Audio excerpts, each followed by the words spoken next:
What's up, everybody? John Maddox here, coming at you with another late-night logical, plausible, probable. We're going to be having an open mic discussion. You never know where we might end up. But I will tell you this, before we're done, we will have put some Evos in their place, because when I'm finished, you done. What's going on, everybody? Welcome to Logical, Plausible, Probable. Hope you're having a good day. I've been having an interesting one. Monday, as always, is a crazy time in my world, especially as this move is getting closer and closer. Having lots of stuff, extra random crap I've got to get done before can be productive on other stuff in the macro view of life. However, the past couple of days I had a little thought that ended up turning into a little video that I put together today. And I think we'll have some fun with it. And then we get done with all of that. We'll open the stream for people to come in and have a conversation, share their thoughts, and just we'll see where things go. Hope the folks who come over from Standing for Truth's channel, I appreciate y'all coming over. And I think it's going to be very interesting to see what happens in the very near future with Standing for Truth and Raw Matt and the rest of the Standing for Truth team, which I'm a part of. Some pretty cool things are happening, and I'm really looking forward to the ongoing progression that is being put forth by so many folks here on YouTube that are definitely trying to change the game, create a new status quo, and one that does not yield to the individuals who want to mitigate, subjugate, and refuse to address any of the different issues that we bring to the table, and look at things from a big picture perspective. Now, for those of you coming here for the first time or seeing this later or just aren't aware of this, recently I rolled out some t-shirts and such, specifically focused more on the intelligent design creation landscape. They're designed to be some kind of conversation starters. I'm being very high level in my as a fashion designer here. So we got the conversation starter spring collection. So right now we're doing 30% off. So if you want to go and check those out, links are in the description if you want to go check it out. And make sure you use code LPP30 and you will get 30% off. Now, the purpose of tonight's stream, at least from the initial standpoint, is that ongoing talking point that we kind of hear ad nauseum from the Evo-Atheists about everything is possible within the realms of the law, inside the laws of physics and chemistry. Therefore, everything is hypothetically possible. Therefore, there is no scenario in which, if you have enough time, universes, actions, whatever talking point you want to use, everything is possible, and you can remove intelligent agency from the equation. It seems that no matter how many times, how many examples, how many arguments, discussions back and forth are had on this topic by myself and many others, and have been for the last several decades, people just want to continue on with this and go to the extreme of computers can create themselves, software can write itself. No, you don't need these factors. So I decided, as a result of kind of this random thought that struck me the other day, to kind of dumb this down in the extreme and see if we can kind of put in context, something that falls within the realm of physics and chemistry. However, without the action of an intelligent agent, in this context, me taking a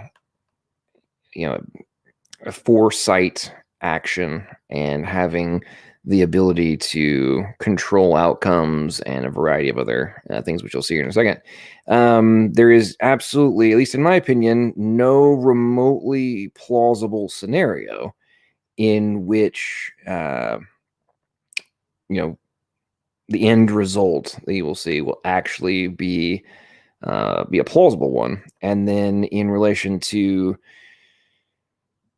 Well, you'll also have to think about some of the other actions that would have to take in place prior to the actions that you'll see me take, in order for all this to happen. So, like I said, we'll attempt to dumb things down for the Evo-Atheists as they live in their very interesting fantasy land. And I haven't looked at comments yet. I'm guessing if good old answers and atheism is still around, he's probably being triggered very, very badly right now.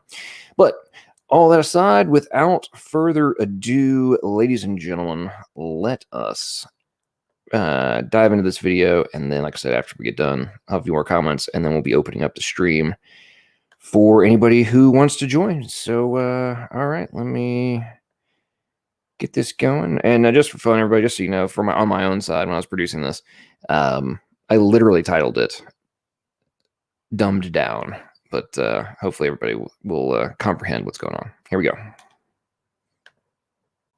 In this video, we're going to see if we can dumb things down for YouTube atheists and explain why not everything is logical, plausible, or probable.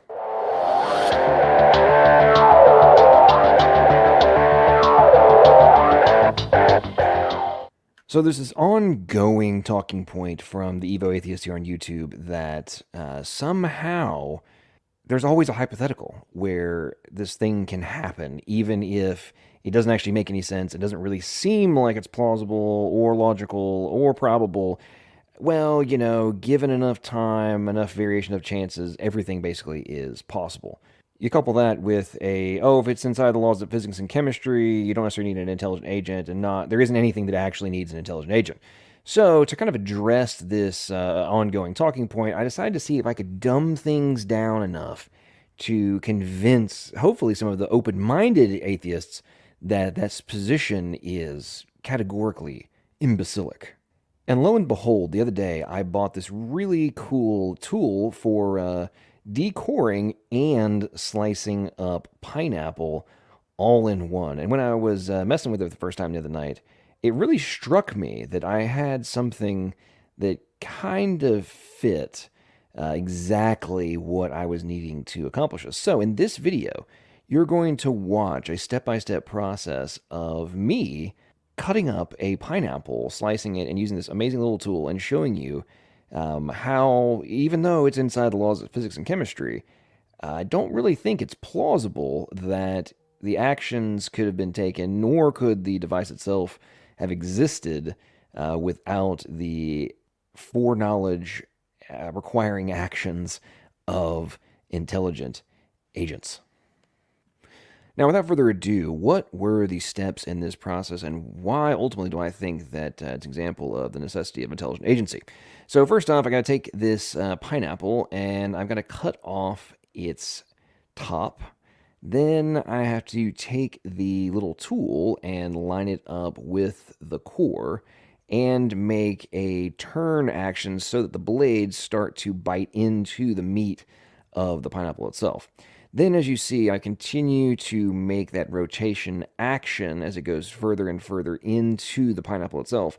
And while this action is taking place, it is both absorbing, or the core itself is going up inside of the hollowness of the hollow tube there that has teeth at the bottom, as well as the remainder of the pineapple meat is being turned into nice little slices that you will see here in just a second as I get further and further down. Now, once I reach kind of an end position, I then have to use upward force to tug all of the tool plus the pineapple slices out. Then, as you can see here, I set up next to it. Look at that. Look at that beautiful pineapple and the way there's, with such precision, the core has remained and the rest of it has come out nicely on the tool. Now, in order to remove this, as you can see, there's two little yellow buttons that I've depressed. I'm now able to remove the handle that I was using in order to create the torque and the twist motion.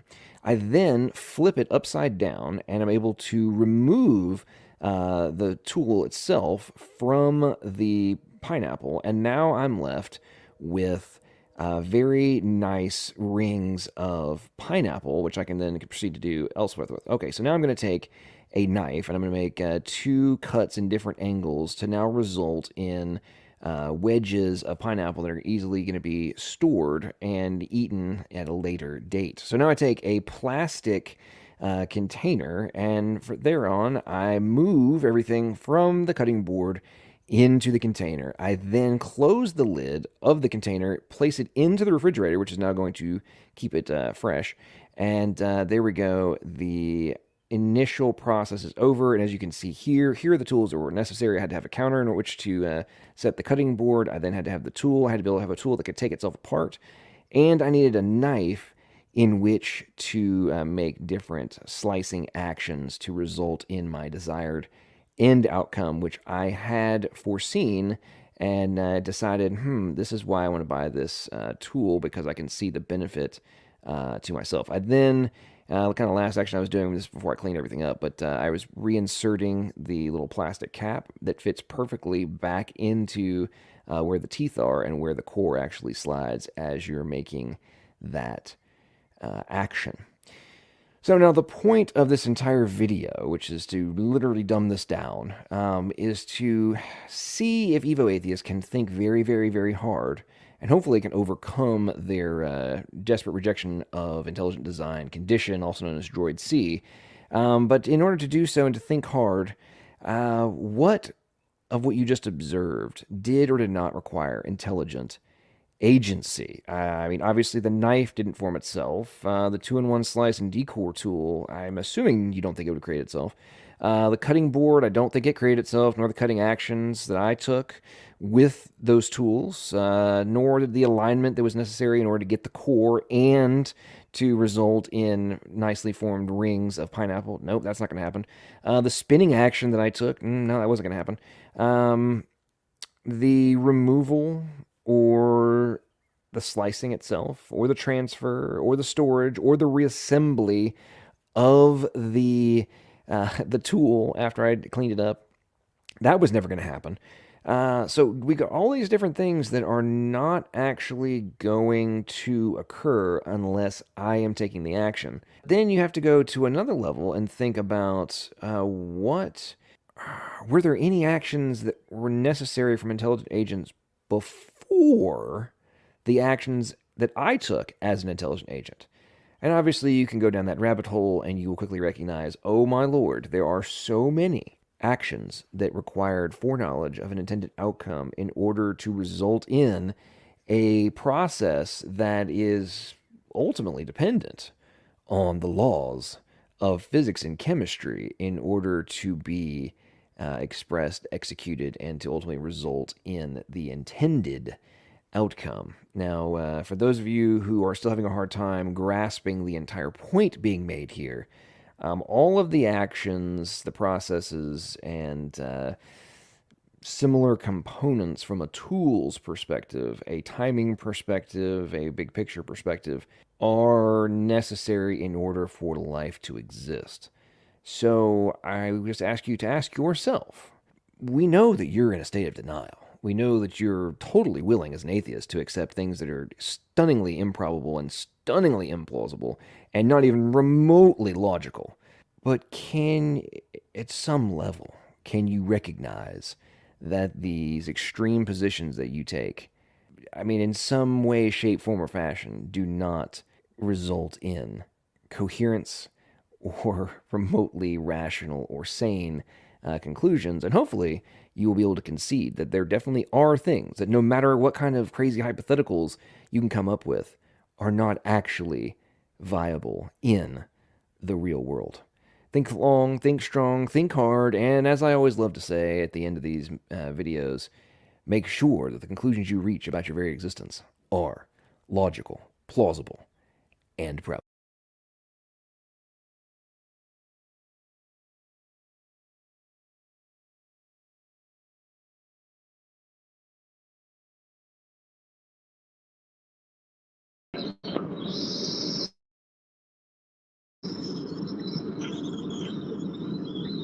Hello.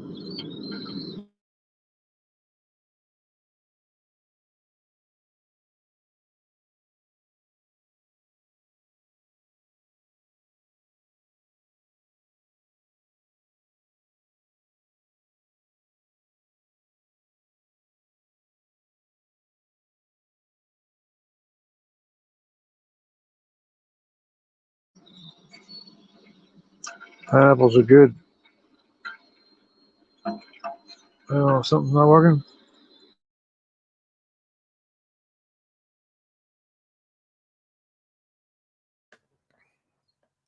Okay, I'm back here. So everybody, hope you enjoyed that little video. Like I said, I was doing it from obviously a little bit of a tongue-in-cheek perspective, but I hope that people who are considering this, contemplating the point that's being made, that just because something is capable of being executed inside the laws of physics and chemistry doesn't mean that in order for the outcome to actually be feasible, you must have foreknowledge and the ability to execute and to bend the natural outcomes to your will. And I obviously people are welcome to come into the stream. The link's in the chat. I'll post again here in just a second. And I want to say thanks to Jungle for joining us. But the point, ultimate point to any of the atheists in the room is, I would love it if you guys would come in here and tell me whether or not what you just witnessed could happen if intelligent agency was not in play. Like, is there any way, shape, form, or fashion with an infinite amount of time, with an infinite number of universes, that that 2-in-1 tool would create itself? That the pineapple could be cut, aligned, all the pieces could be lined up perfectly, the appropriate amount of torque for the appropriate amount of time to stop before I punctured the bottom of the pineapple, the ability to shift the motion to pull out the pineapple, and then to push in the 2 spots on the handle to remove the handle, to flip it, to then be able to remove the rings, and all the different steps that you saw. I would really, really love to hear any kind of scenario in which you think that could be executed without intelligent agent, in this context myself or another human. Yeah, so anyway, enough of my tangent. Like I said, come on in, folks. And Jungle, how you doing, my friend? You been having a good day? Thanks for joining. What did you think about the concept there? Yeah, good. It's like puddle logic. There's pudding logic and there's puddle logic too. And I was talking to a guy named Peter, and he confuses the word complexity with information. I try to explain to him I don't use the word complexity because there's no information in complexity necessarily. Just because something's complex doesn't mean it has information, and you can't Well, really true. compare the two.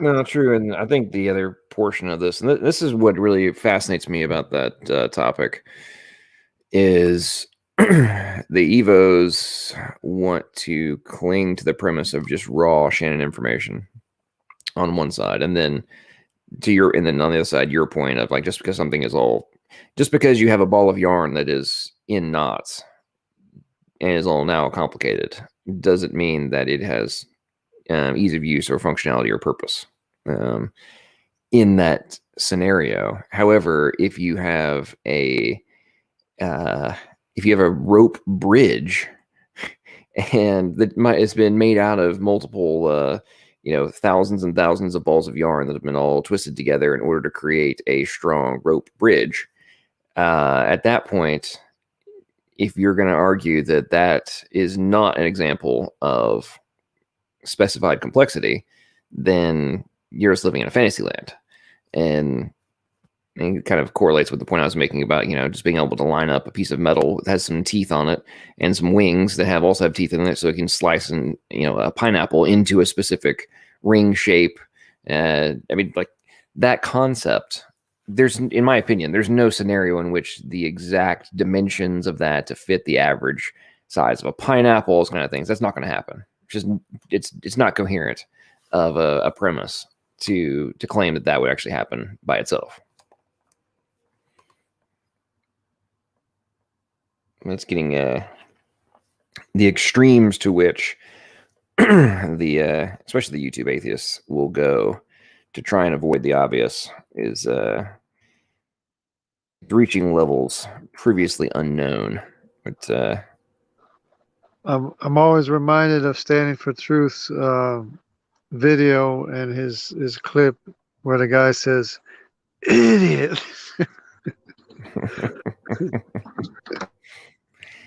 Oh man, so Guys Nowhere says only an Evo-Atheist who is butthurt would thumb down a live stream that has just started. I'm gonna go out on a limb and just predict that was Answers in Atheism, and I bet he probably did a thumbs down before the stream started because he was trash talking in chat before it started. Then he left, and I don't think he's back. So I'm just gonna go on. I'm just gonna guess it's probably him. Let's see if is he back. Oh, he's gone. So yeah, I'm gonna go with him being the thumb down. Oh, here we go. We got a thumbs up to countermand the thumbs down. Now, in fairness to the Evo-Atheists that did thumbs down, I can understand why they would. I guess. I mean, in fairness to them, I am not exactly the coddling type, and I don't placate to them, nor do I like, well, I understand where you're coming from. That it's like, no. I do not understand where you're coming from. It is, I mean, I understand that you're coming from a state of like hardcore denial and Droid C coupled with AFLPC. I get that. But that doesn't mean that I just have to, acquiesce to your position somehow being a rational one. And yeah, that's one of my biggest issues with a lot of things that have happened in years past. Folks just be like, well, nothing you're saying makes any sense whatsoever, but I totally see where you're coming from. Like, no. Let's just continue to perpetuate and give people feelings of like, oh no, your weirdness is totally normal. Nothing to see here. Okay, yeah. That's not gonna happen. At least not here. And if you want to go to those channels that are all like that, then feel free. But you won't find it here. Emery, welcome to the stream, man. You must have either gotten your homework done early or you didn't have any, because this is the earliest I think I've ever had you on one of my streams. No, I actually did get done with homework early, but the reason I'm done with homework early is because I have a test later in the week, and so they didn't give any homework for that class. Oh, so, that was nice of them. Yeah, very nice of them. Very, very nice of them. So, but yeah, so I am done with homework just a wee bit early tonight, which is a nice blessing. So. Excellent. Did you get a chance to see my little quasi spoof? I literally just finished homework, John. All I know about this is that you did something with a pineapple. Well, I used a special tool that is designed specifically for both decoring and creating pineapple slices. Yes, I know what that tool is. Yes. Yeah, it's awesome. And I was making the point that all of that was operating under the laws of physics and chemistry. But I don't really think there's any scenario in which either the existence of the tool nor the application usage of it is remotely plausible in any context, minus an intelligent agent. Yeah, I think that's fair. I can't think of any way that such a tool would just spring forth from zero. No, I don't really see that happening. I mean, I guess I'm sure some Evo-Atheists can come up with a hypothetical for it, or perhaps a probability calculation. But that's, after all, we have ones that claim that YouTube could create itself. So I guess nothing is beyond the realm of possibility for them. Nothing is beyond the realm of possibility for them to claim. Well, true. So. Princess Rainbow says, why pineapple? Well, so, okay, to be honest, the background of why I bought that tool and why I was using it and then had this whole idea, I've been lazy lately, and I've just been buying a container pre-cut pineapple at the grocery store. But the prices just keep going up on freaking pineapple. It's getting ridiculous. And anyway, I was walking down the aisle and saw this little tool, and I'm like, And I'd also seen, like, Kroger, for example, you get two pineapples for $4, or you got whole pineapples, or it was $6 to get a container of pre-cut, and then this tool over here was $12, and I'm just like, okay, so I will recoup my investment on this thing with no problem whatsoever. Mm-hmm. Yeah. And then and all that aside, the investment completely is worth it because I got a ridiculous amount of entertainment for myself creating that video and thinking about this whole concept and applying it to Evo-Atheist worldview. So whether or not I ever use it again, which I will, of course, but if I never used it again, it would have been worth every penny of the $12 just for the inspiration for tonight's stream.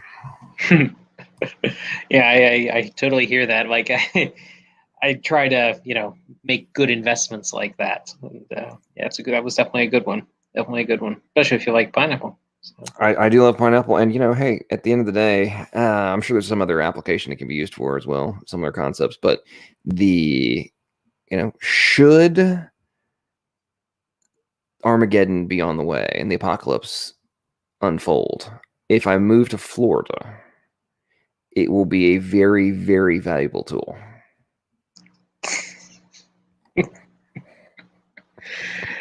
Boy.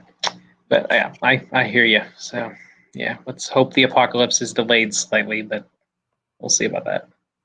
Well, you never know. We'll see. Can't hurt. No. Yeah.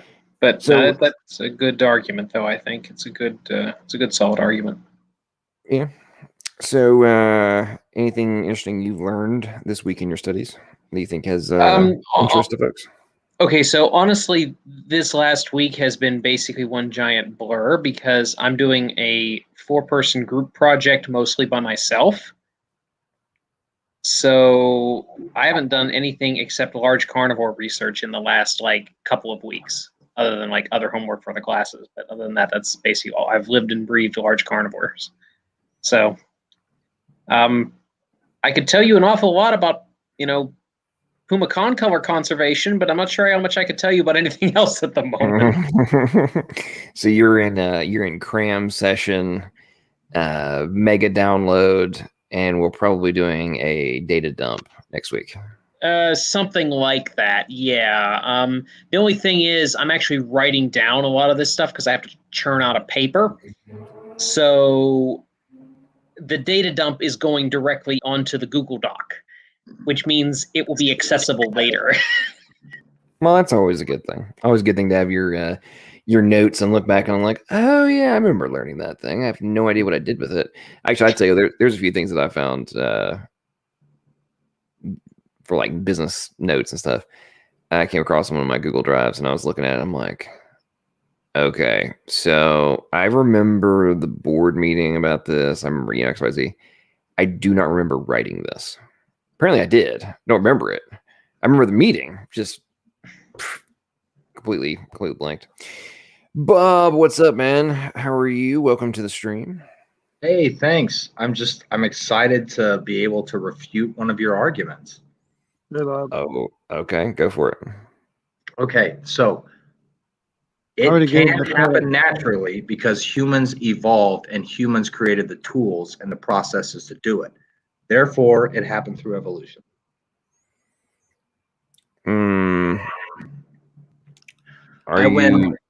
Is there prize money?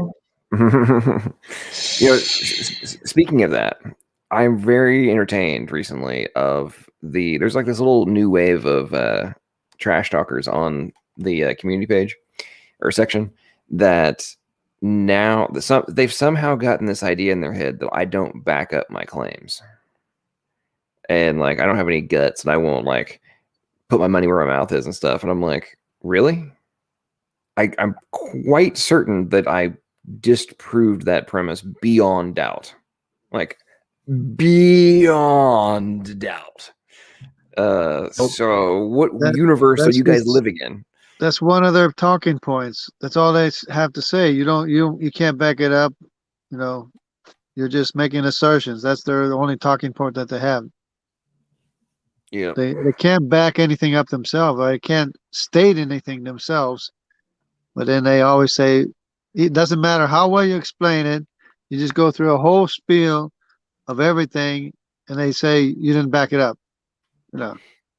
Yep. No, see, you didn't refute anything because I saw all of the titles of your YouTube videos where you claim to do it, but I didn't watch them, so you have no evidence. Well, okay, let's just put out how ridiculous this is. So, as part of the stuff I've been doing for graduate school, sometimes I produce stuff that I actually can throw out on the blog as, stuff that's actually readable and usable.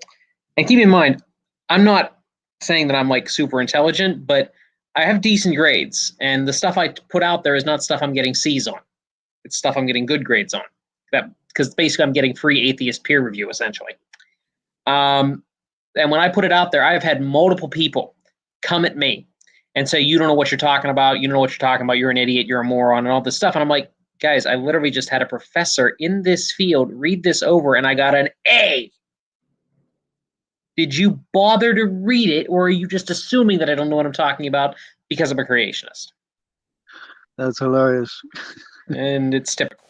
I'm going to go with the latter, not the former. How many people then said that your professor didn't know what he was talking about? Oh, no, I don't tell them that. I just laugh at them. Because I don't want anyone trying to trace a particular thing I wrote to a grad assignment and then finding out what my real name is and then getting me booted out of grad school. Because the people that I interact with on the social media streams tend to be the really, really nasty atheists. Yeah. Yeah, they'll do that. They'll do that. What I've been finding extraordinarily fascinating this past year now is as we all know, it's relatively rare that any of them will actually rise to the occasion to back up their "you don't know anything" claims. But it's a very interesting trend that the few that will usually end up being stunningly ignorant. And it's like, so I've been listening to you pontificate about how I don't know anything. And then when we interact, you don't know anything. And then you admit, well, I don't know what you're talking about there. Like, I've never really addressed that. I don't really know what's going on. It's like, so my whole like little jab at you guys called the Atheist Fantasyland Projection Complex. You think you might be fulfilling the definition right here. Because you're claiming I don't know what I'm talking about, and that you're the expert, and you know why I'm wrong, and then you don't even understand the words that are coming out of my mouth. You got a problem, bro. Yeah. And something else I've noticed is they tend to be, not all, but a lot of them have tended to be either undergrads or very recently graduated undergrads. Is what I've noticed. So, yeah, some of the biggest talkers, I mean. I had an example today, and this guy's not a young guy either. He's an older guy. His daughter's a biologist or something, but he's always saying, I don't know what I'm talking about. And he says, I explained biology. I mean, not biology. I explained the biogenesis to you, and you didn't even respond or went over your head or something. He's always calling me stupid and everything. And I said, look, there's a $10 million prize out there if you can explain a biogenesis. So you don't know what you're talking about. Yeah, that outdoors always does fascinate me when they're like, there is no code. And I'm like, to what you're referencing there, Jungle, well, then you need, well, I love joking with them, be like, well, I guess you need to fly over to London and let the Royal Society know that they're going to be judging and are associated with a complete farce that doesn't actually entail the necessities of winning. Like, why don't you go tell all those guys? Tell them that they're just totally wrong and they have been totally brainwashed, completely and utterly conned by crazy creationists who have come up with this whole deal and convinced them that somehow it's real. And that's only one step. That's only one step of abiogenesis. It's not even, you don't even have to make a life form. Well, and the ultimate irony of all that too, obviously, is that even that stage isn't the first one. Like that's, step 9 kind of thing. You don't have to worry about that one until step 9. And it's like, you can't account for steps 1 through 8. Then you're going to deny that step 9 even exists. And then I'm supposed to take you seriously. Right. Yes. Okay. I got you. You're totally messing with me. You're messing with me. Okay. You're not actually using your, oh wait, you're serious. Oh my. That's a bad part about it. They're serious. Yeah, there have been a few times where I've interacted with some of these folks, and I've just gone, you have got to be a creationist trolling me. You've got to be a creationist trolling me. And then I realized, they actually mean that. It's like nobody could actually be this dumb, right? I tell you what's funny is the a couple times when I've done like devil's advocate stuff. Usually I can only do it for about 50, like debate prep and stuff. I can usually only devil's advocate for about 15 minutes straight before I can't keep a straight face and just crack up. It's like, oh my.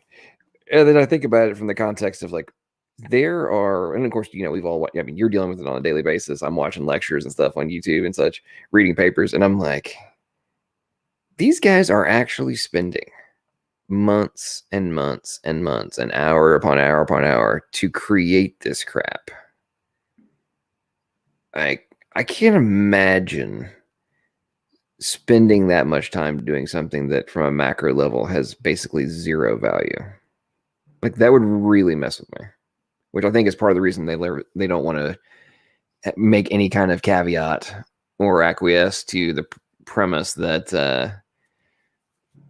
their theories aren't completely solid and valid.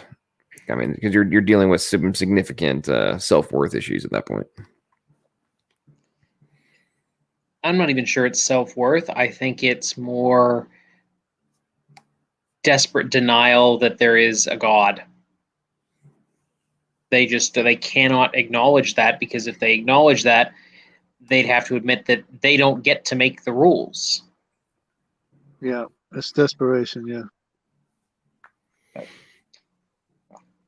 Yeah, that's true. So is this Chris character, is he calling us flat earthers right now? Oh boy. Let me scroll No, up. I think that's a follow-on from his previous comment, I think. Okay. I think. Apologies, Chris. If you weren't calling us flat earthers, I'm still in a slight state of irritation with Sentinel Apologetics. Apparently, somebody went running to him last night after the extremely short discussion in which his name was mentioned. And then this morning I woke up to commentary from him. He and I had a brief back and forth. But he equated, one of the reasons I didn't like him initially was one of his interactions I watched where he equated young Earth with flat earthers. And yeah, that's typical Sentinel stuff. Yeah, it's like, okay, so we're Christians and you're calling me a flat earther or somebody that believes in young Earth or doesn't believe in theistic evolution, OEC, whatever. Like, if you don't believe in this, then you're a equivalent of a flat earther. Like, bro. Okay. Yeah, so. No, that's typical. That is typical. His behavior is so toxic. I think I actually have him blocked on Twitter, which I don't block very many people. So he's not someone I really want to interact with when it comes to apologetics. I don't mind interacting with certain old Earth advocates because they're at least reasonable to talk to, but he's not. I don't understand how you can read the Bible and believe the Bible and think the Earth is billions, or the universe is billions of years old.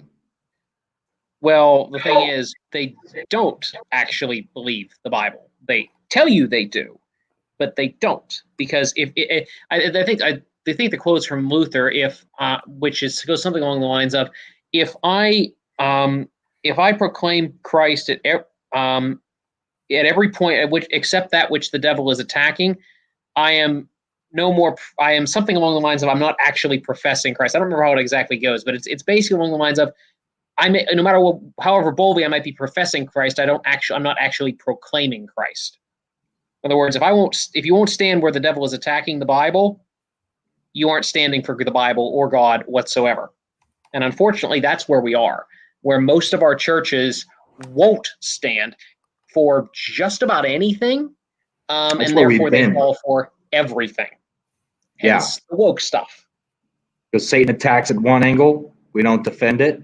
We just say, oh, well, that we still have the gospel, so it's cool, and then we lose the battle, and then Satan attacks from a different angle. And now we don't have the gospel anymore because we've got the woke. So I don't know what that is, but you're better off. Yeah. But no, seriously, you should look into some of the stuff that's being taught in a lot of the mainline, even the quote unquote conservative denominations, about critical theory and social justice and all this other stuff. They basically have created a whole works-based gospel, on almost a new religion even. I think it's its own rising religion within Christianity, and it's going to be, for those of you who know church history, it's going to be the modern day modernist controversy.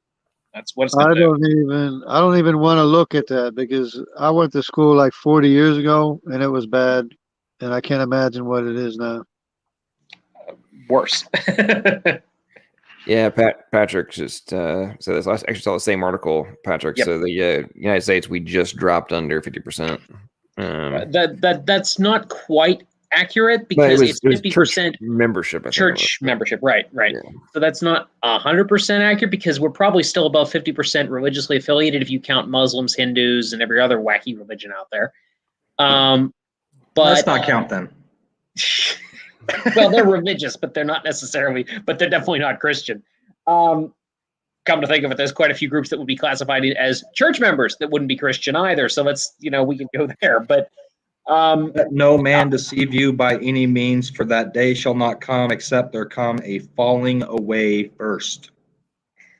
As I've been saying for the last year, since this whole woke stuff kicked off into high gear, it's doing one good thing. It is separating the sheep from the goats. True. Not the only positive coming out of it, but at least there's one.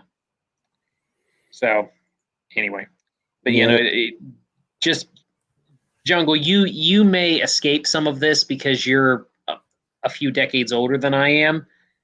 But Bob, you and I aren't, and John, we're not gonna be able to miss out on this stuff. It's the woke stuff's coming for us, and it's not gonna stop. Oh yeah, there's no ifs, ands, or buts about it. That's it's coming for sure. Yeah. So, anybody who says otherwise is living in some kind of nebulous. Well, actually, they're just ostriches with heads in the sand. I mean, I've heard about social justice, but I don't know what critical race theory is. Okay. Not to unreasonably advertise my own channel, but I did a whole hour-long video with a guest over the summer talking about what it was, what it did, and if you want, I can link that for you and it's a primer, just kind of give you an idea of what's going on. Sure. Is it the whole woke thing, or is it just that one aspect? It's walking through the whole woke thing, just to kind of get you an idea. It's a basic overview. I envisioned it as an overview for the church of what's going on and why these ideas are so poisonous and what to expect when they're coming into your church. Okay, cool. Yeah, link it, please. So I will grab that link and drop it for you just real quick. And I tell you, we kicked out a preacher recently because he said that the conversation started, I think, by him admitting that he had no problem marrying a gay couple in our church, and ended up with him saying that he believed that the morality of the Bible was flexible and changed with culture. Yeah, that's woke. Although that's not maybe necessarily quite as woke as some of this other stuff. Like, if you watched my podcast that went up yesterday, you would have discovered that there is actually, some of these guys are so woke that they're actually going back to outright paganism to inform their Christianity. Really? And I'm not making that up. I wish I was.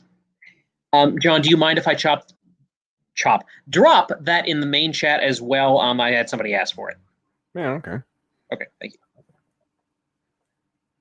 Well, I mean, we have several pagan traditions that have crept into the church. Like, well, no, this isn't like, stuff where you could argue back or forth whether you agree with it or not. No, this is, the guy specifically said he's going back to his the Nordic rituals to inform his Christianity. It's like, okay, buddy, you're nuts. You're also not a Christian, but you're nuts. You're insane. Yeah, there's a guy across the street from me. When I first met him, he told me that they followed Thor. I mean, I'm hardly shocked at this point, but and the thing is, like, I had this discussion. I don't remember who I had it with. It may have been here, or it may have been with Sal in that mammoth live stream I was in the other night. Young people are desperately searching for truth, and there's a giant spiritual vacuum because most of the church hasn't done much of, well, anything. It's been a very entertainment-oriented business model, as Sal put it the other night. So young people see through the facade, and they want something that they think is a connection to some kind of spiritual force. And so paganism, witchcraft, Hinduism, Islam, they fill the void because churches aren't giving out truth, or at least not enough churches are giving out truth. Well, that, and when they head off into let's just be blunt, when they head off to college for their brainwashing. And this is also true. The people in the authority roles are very, very aggressively, eviscerating their worldview. Right. And then they go back looking for somebody they haven't fallen yet, right? They haven't fallen for the brainwashing yet. They go back to the people they've viewed as authority figures. Oh, they must have the answers. And then they're like, oh, well, I guess I agree with like most of that, but God exists. It's like, or they'll say, well, that's just a side issue. It's not important. Just trust in Jesus. Well, it looks like we got our work cut out for us, and we got to woke these people up and show them the truth. And that's why I'm concentrating on creation and especially the Y chromosome. I've discovered that I can identify all the sons of Shem, their Y chromosome, and the main sons of Ham. I can identify even one of his grandsons. I can identify the grandson of Ham, and this is fact. This is factual science that we can use to woke these people up because they're out of their minds, out of their blooming minds.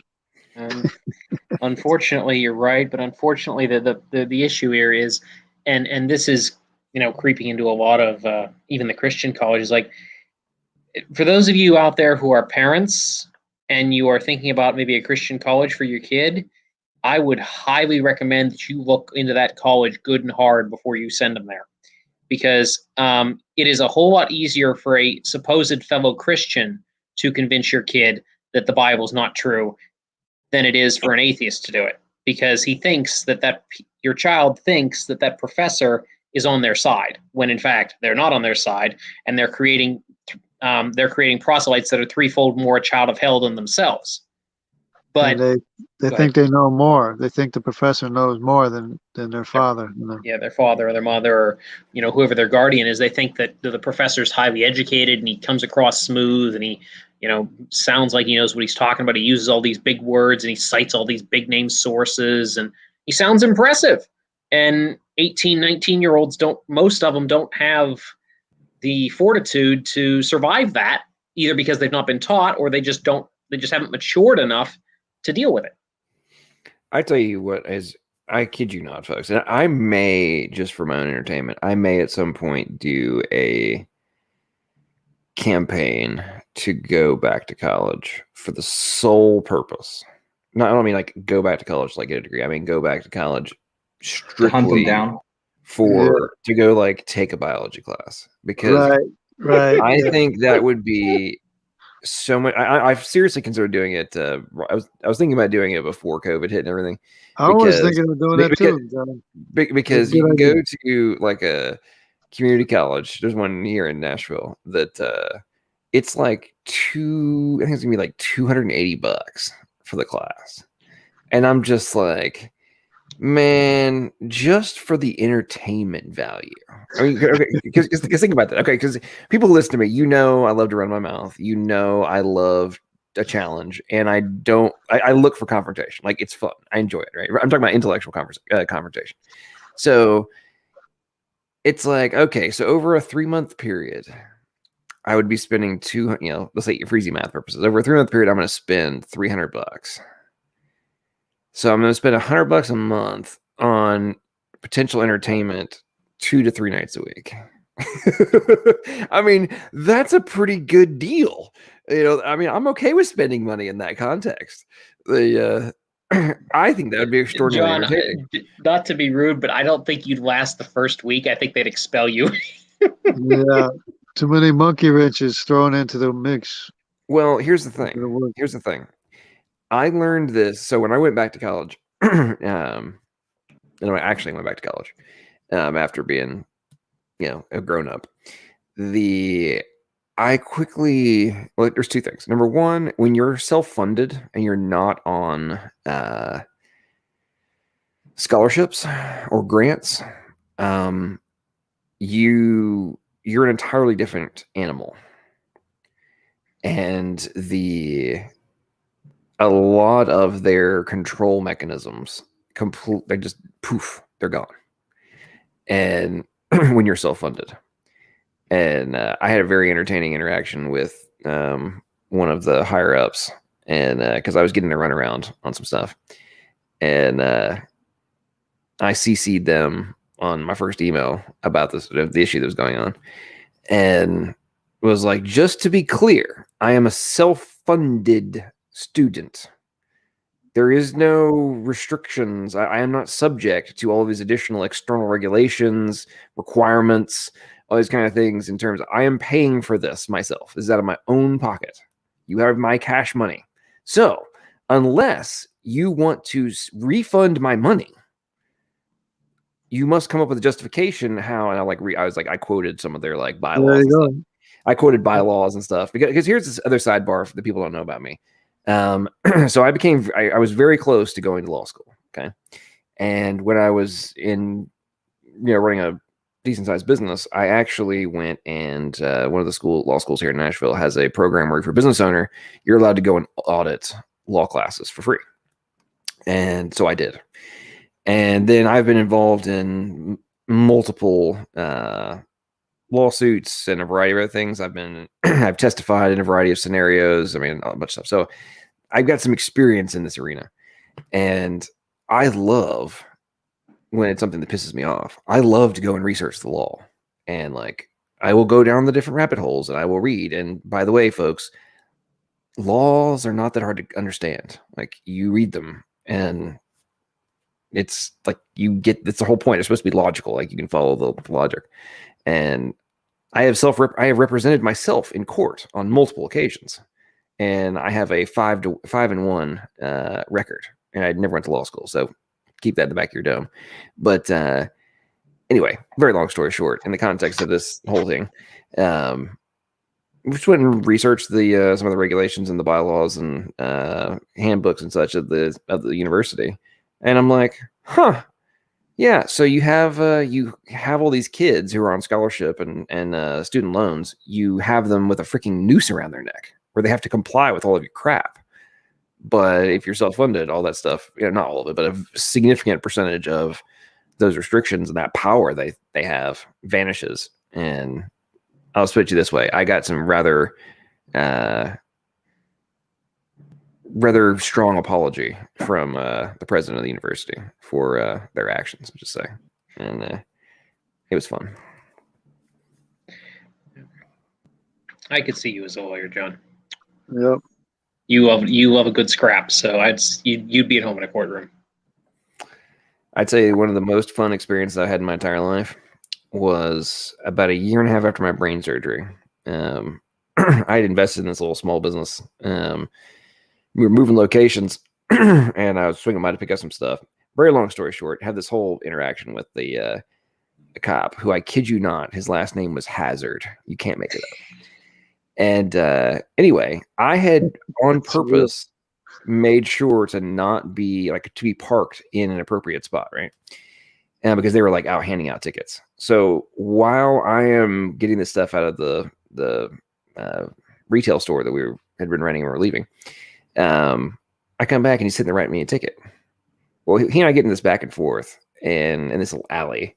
And there's a whole group of people walking right across the post office. It's nuts. Anyway, we get this whole back and forth. And I'm like, dude, I am not breaking the law. Like, I literally waited until this space opened up to pull in here. I literally sat and watched it for 15 minutes because you were giving everybody tickets. I get out, park. I'm in front of, anyway, we get this whole deal. And he's like, look, it's a $10 ticket. Just go pay it. And I'm like, no, I guess I'll see you in court. And he goes, I can't wait to see you in court, punk. So he says to me. And I'm like, punk, you can't wait to see. Oh, man, you're going to regret that one so much. I am looking forward to seeing you. Anyway, very long story short. So it's a $10 ticket. And I show up in court. And he went at that day in hand, I'm in like ripped jeans and a t-shirt, right? I show up in a freaking power suit, vest, tie, the whole nine, and from my business world. He didn't even recognize me.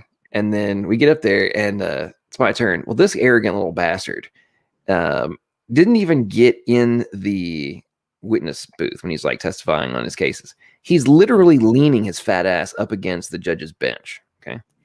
Because he's just like winning. 3 people had gone before me. They had tickets written by him for the exact same offense, right? All of them lost. And 2 of them had hired freaking lawyers.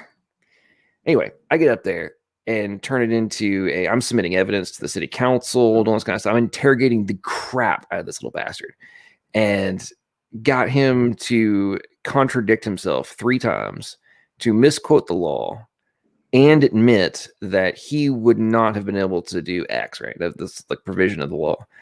And then I'm like, anyway, the judge, I'm like, counsel, at this point, I would like to, and Your Honor, I would like to request a dismissal of the case. And the judge is so pissed because I've just been eviscerating the guy, and he's like sweating bullets. The cop's sweating bullets in front of this entire courtroom. And he looks over at the city lawyer and he's like, counsel, do you have anything? Do you have anything, counsel? And the lawyer kind of like, he looks at me, he looks at the judge, and he's like, no, Your Honor, I have nothing. And the judge goes, look, I was like, Your Honor, so I assume you're going to dismiss this case. He's like, yep, case dismissed. I walked out. Anyway, then, and this was in my state of, it was back then I was a much bigger asshole than I am now. And I may have waited outside of the courtroom until the officer in question walked out, and I said, it was really good to see you in court, punk. And and walked off. Over all of that over a $10 ticket. Yeah, crazy crap that I've done in my life. Oh my, John. That was a fun time. I enjoyed that one immensely. It's pretty epic. Just go pay the ticket, right? Well, at that point it became a matter of principle. Like, hey, Paul appealed to Caesar. Yeah, I mean, if you admit that you're like not justified in giving a citation, you do it anyway, and then tell me just to go pay it, and then you call me a punk when I say let's go to court. I mean, let's rock and roll, baby. Yeah, it's there's another provision. There's another very interesting provision in Tennessee law that I learned from one of these interactions. The state trooper pulled me over for having one light bulb out on my license plate.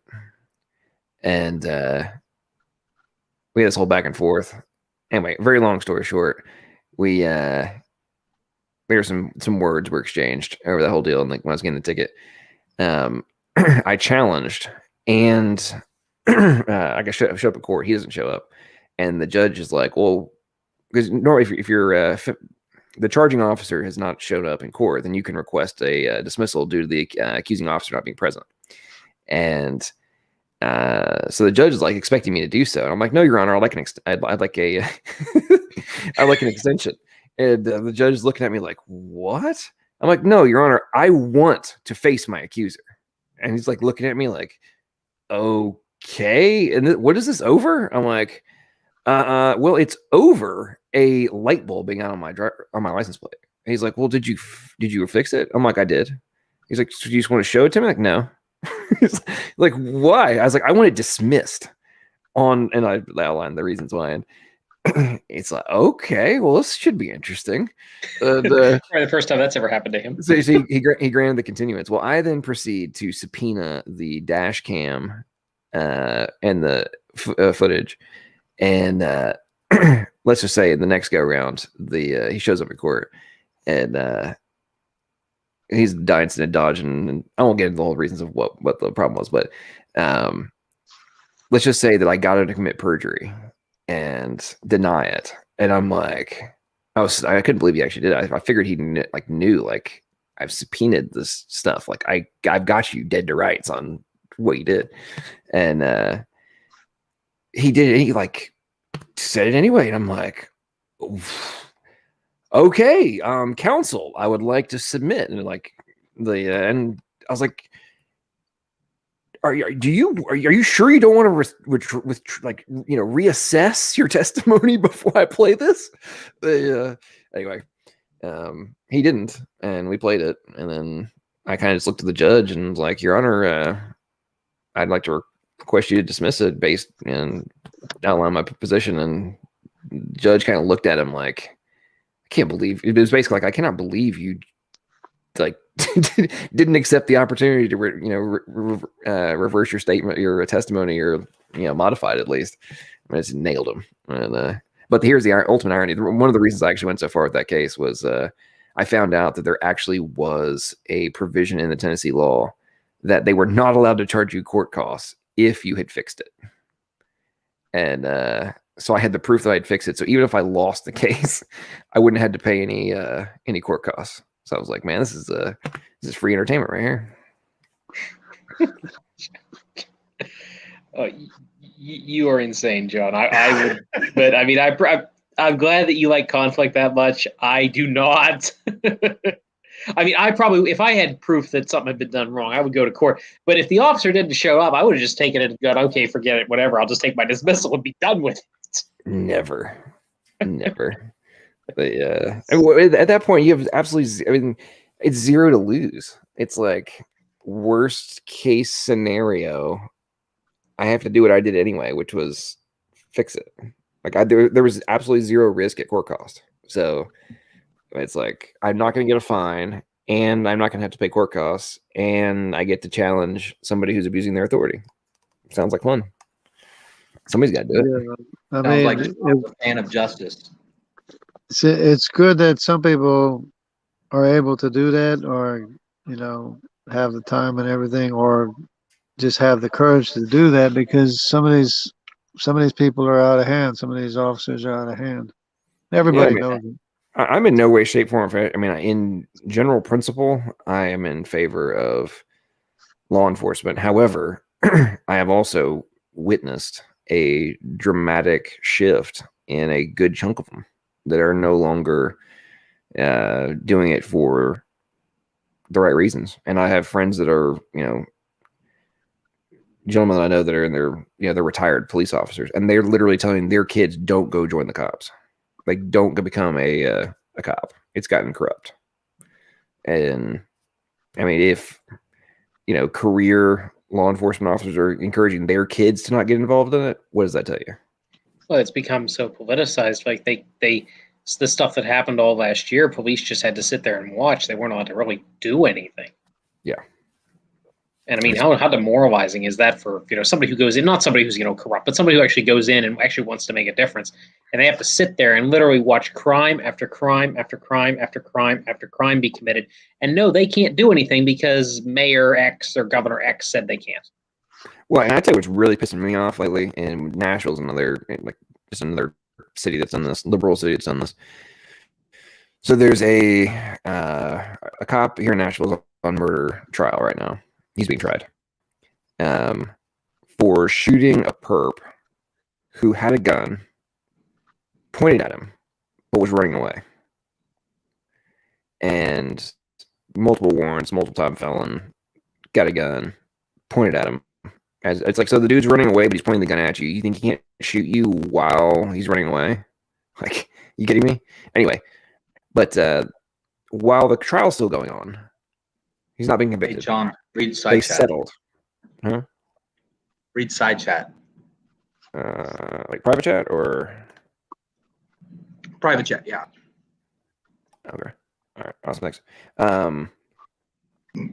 Okay. So, Raman, while you're in here, thank you very much for yet another super chat. Why does your screen name not show up in chat? Like when I go and start typing that in, it never shows up.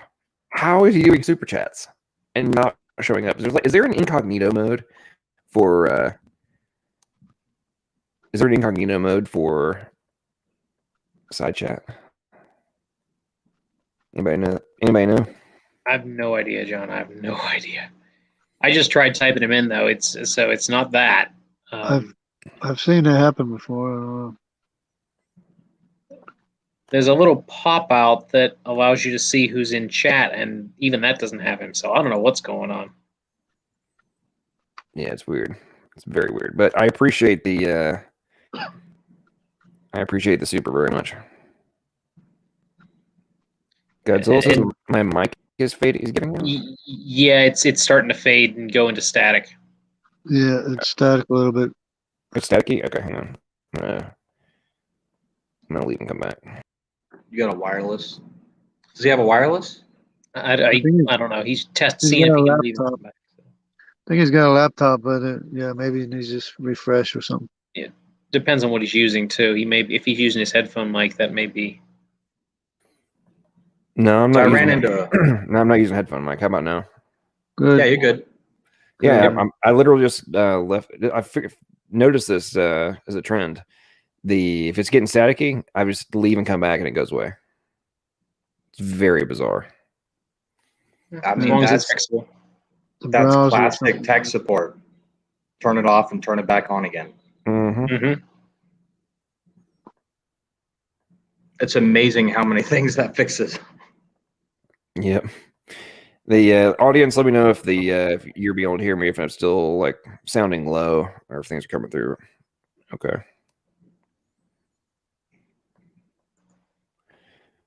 So I ran into a tough one earlier today. My dad was challenging me on King James only, and he had found this video about this guy talking about how I can't remember which one King James uses, the Masoretic or Septuagint or whatever, but the one that they use, this guy was doing a video that was showing that it was wrong. So pop quiz: how long were the Israelites enslaved in Egypt? That depends on which chronology you're using. Yeah, there's a discrepancy there somewhere. It depends on how you calculate it, because some people start the clock when Abraham goes to Egypt. Other people start it when Jacob gets there. So it depends on when you start the clock. The number is 400 years, but it depends on when you start the clock, how long the Israelites actually were in Egypt from the time Jacob got there, or whether you're starting it when Abraham went down. So it really depends on when you start the clock. So do people actually argue over like was it 395 or 402?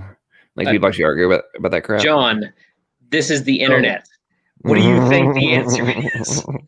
Well, first off, if the Bible is breathed out by God, then it should be 100% accurate, and I hold to that. So if I'm going to read to you Exodus 12, verse 40 from the ESV, because I have the heretical translations. So the time that the people of Israel lived in Egypt was 430 years. At the end of 430 years, on that very day, all the hosts of the Lord went out from the land of Egypt. So according to the ESV, the people of Israel lived in Egypt for 430 years to the day. Right? Yep. Okay, what was it? 430 years, 2 months, and like 4 days? Or was it like 430 years, 430 years, 0 days? Less than 350. I mean, okay, We're so talking about a difference of 80 years. The point I'm making is I'm not questioning whether or not there is actually an accurate date and such and so on and so forth. But when it's getting down to like some of the things that get argued, I'm like, really? This is what we're arguing over? Really? That's the big picture, or the big level point that needs to be argued and causes like so much division, strife, and like church splits and all this thing. I'm like, wow, okay. Okay, let's focus on the important stuff, guys. Like, yeah, let's do it. It's well, to be fair, this is something that an atheist could bring up on you. And if you don't have an answer, he's going to just say, see, the Bible has contradictions.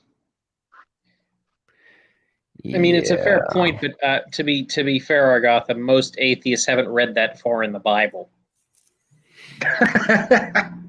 Okay, but Exodus 6, verse 14 till the end of chapter 7, I'm going to skim because the relevant part is Kohath, Amnon, and Moses. So Kohath, the sons of Kohath, Amram, Izhar, Hebron, and Uziel. The years of the life of Kohath is 130 years, or 133 years. I'm going to type 133 years in my calculator. And then, so then we go to where it lists Amram, took his wife Jochebed, his father's sister, and she bore him Aaron and Moses. The years of the life of Amram being 137 years, right? And we all know that Moses was 80 years old when he came back to Egypt after he fled, right? Correct. Okay. So that is a total of 350 years. So that's assuming that Kohath lived out his full life, his 133 years, and Amram was born from him the day that he died. And then Amram lived his whole life, and at 137 years, the day that he died, Moses was born. And then Moses is 80 years when he takes the people out of Egypt. That's a total of 350 years, and that is the absolute max that you can squeeze out of that. And I think this is why people start with Abraham. Yeah. But they start with Abraham because the Bible says so. The problem is that if you read the ESV, it says it's wrong. They weren't in Egypt for 430 years. You do realize the King James reads the exact same way? I realize that it uses the same text, but it doesn't translate it the same way. That's okay. I'm not okay. Let me take a step back. I'm actually on your side, so don't feel like I'm attacking you. But it reads the same way. Like that's Exodus 12, right? Yeah, 12 verse 40. Now the sojourning of the children of Israel who dwelt in Egypt was 430 years. It doesn't say that they dwelt in Egypt for 430 years. That's a clause. You're really splitting hairs there. Well, Okay. But it says, but the next verse, and it came to pass at the end of the 430 years, even the self same day, it came to pass that the hosts of the Lord went up from the land of Egypt. Right. So, I mean, it certainly which sounds like they've been there for 430 years. Which chapter are you guys in? Exodus 12. Okay. Verse 40. Okay. Yeah, but do you know what the Y chromosome of Arpachshad is? The Y chromosome of Arpachshad? Yeah, it's CXY. No, it's J1, J2, I2, and I1. The fact that Jungle might actually know this is slightly scary. It's like, I know that you look at this stuff a lot, Jungle. How much sense can you make out of all of those? I mean, I know they're not, well, I feel like they're random. Like the letters. No, they're specific. They're specific. They're very specific. And they go down to the original ancestor. I'm not saying like they're wrong. It's like AC is this guy, and AD is this other branch, and AE is this other branch, and I'm like, can you keep track of that stuff in your head? Yeah.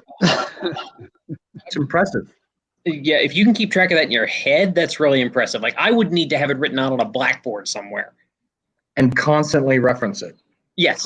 Yes. Yeah, as long as I make a mental note of it, I don't have a problem remembering it. Like I made the video and I forgot Arpachshad's name. I'm thinking, well, what's his name again? Is RSAS? No, it's Arpachshad. You mean our Faxad? Yeah, Arphaxad. Yeah. Oh, okay. Same thing. Look at this. He can remember the chromosome name, but he can't remember how to say the guy's name. Well, there's different pronunciations. Obviously. That's true. That's fair. But I'm still impressed that you can remember those because all those very long names, we all remember how to pronounce those for sure. Well, that's true. That's fair. Hananiah, Mishael, and Azariah. You guys know who they are, right? Yes, I do know who those three are. I don't. That would be Shadrach, Meshach, and Abednego. Abednego. Oh, okay. Yeah, I remember them as the other three. I always forget their original Hebrew names. Yeah, it is tough because their original Hebrew names are used like once, maybe twice in the narrative. It's not used very much. Yeah. Okay. So let's go trivia. What were the names of Eli's sons? Oh boy. Jungle says Badoo. Yep, correct. I probably could get one. I don't know if I could get both. I don't know where that came from, but it was there. I'm gonna pretend. Again, the fact that you know this, Jungle, is impressive. And I'm 63 almost years old too. Jungle, you're more than 30 years older than I am, and you can remember that. That just is wow. Congratulations, man. I hope my brain's still functioning that well when I'm your age. Okay, so have we just been able to?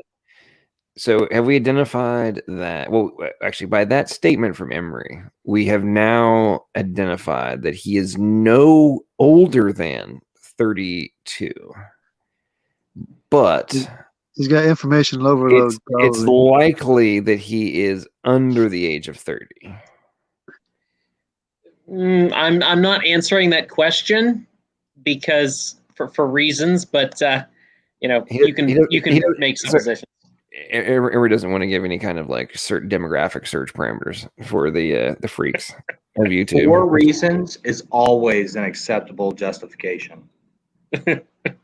Why do you believe in evolution? For reasons. Yeah, I know. Well, just put it to you this way.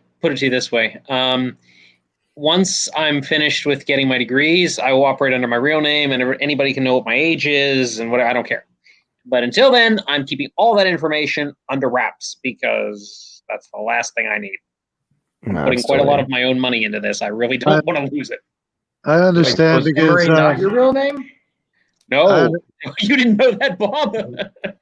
Emory, you believe that I worked in a high security airport and with the ID badge and security clearance and all that stuff, and I didn't want anybody to know that I was a schizophrenic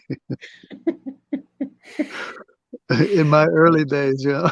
Yeah, I hear you. So I couldn't tell anybody until I retired just last year. Yep, I hear you. But yeah, no, Emery's not my real name, Bob. It's my real name is classified. It's classified. Well, the real question is, does Emery respond to Emery, even though it's not actually his real name? When, like, if he's walking down the street and somebody says, Emery, is he going to turn? We don't know. I've never had it happen, so I don't know. I honestly don't know. It's always fun when I have guests on my channel who actually know what my name is, and those are very few. I've had, I think, 2. All right. And each time it's happened, it's always been like, are they going to slip? Are they going to use the real name? So everyone on the channel, we have to come together and dig into every possible set of information we can find about Emery and discover where he lives and hunt him down so one of us can yell Emery from across the street and see if he looks. I've already woken to jungle, so you know, that's okay.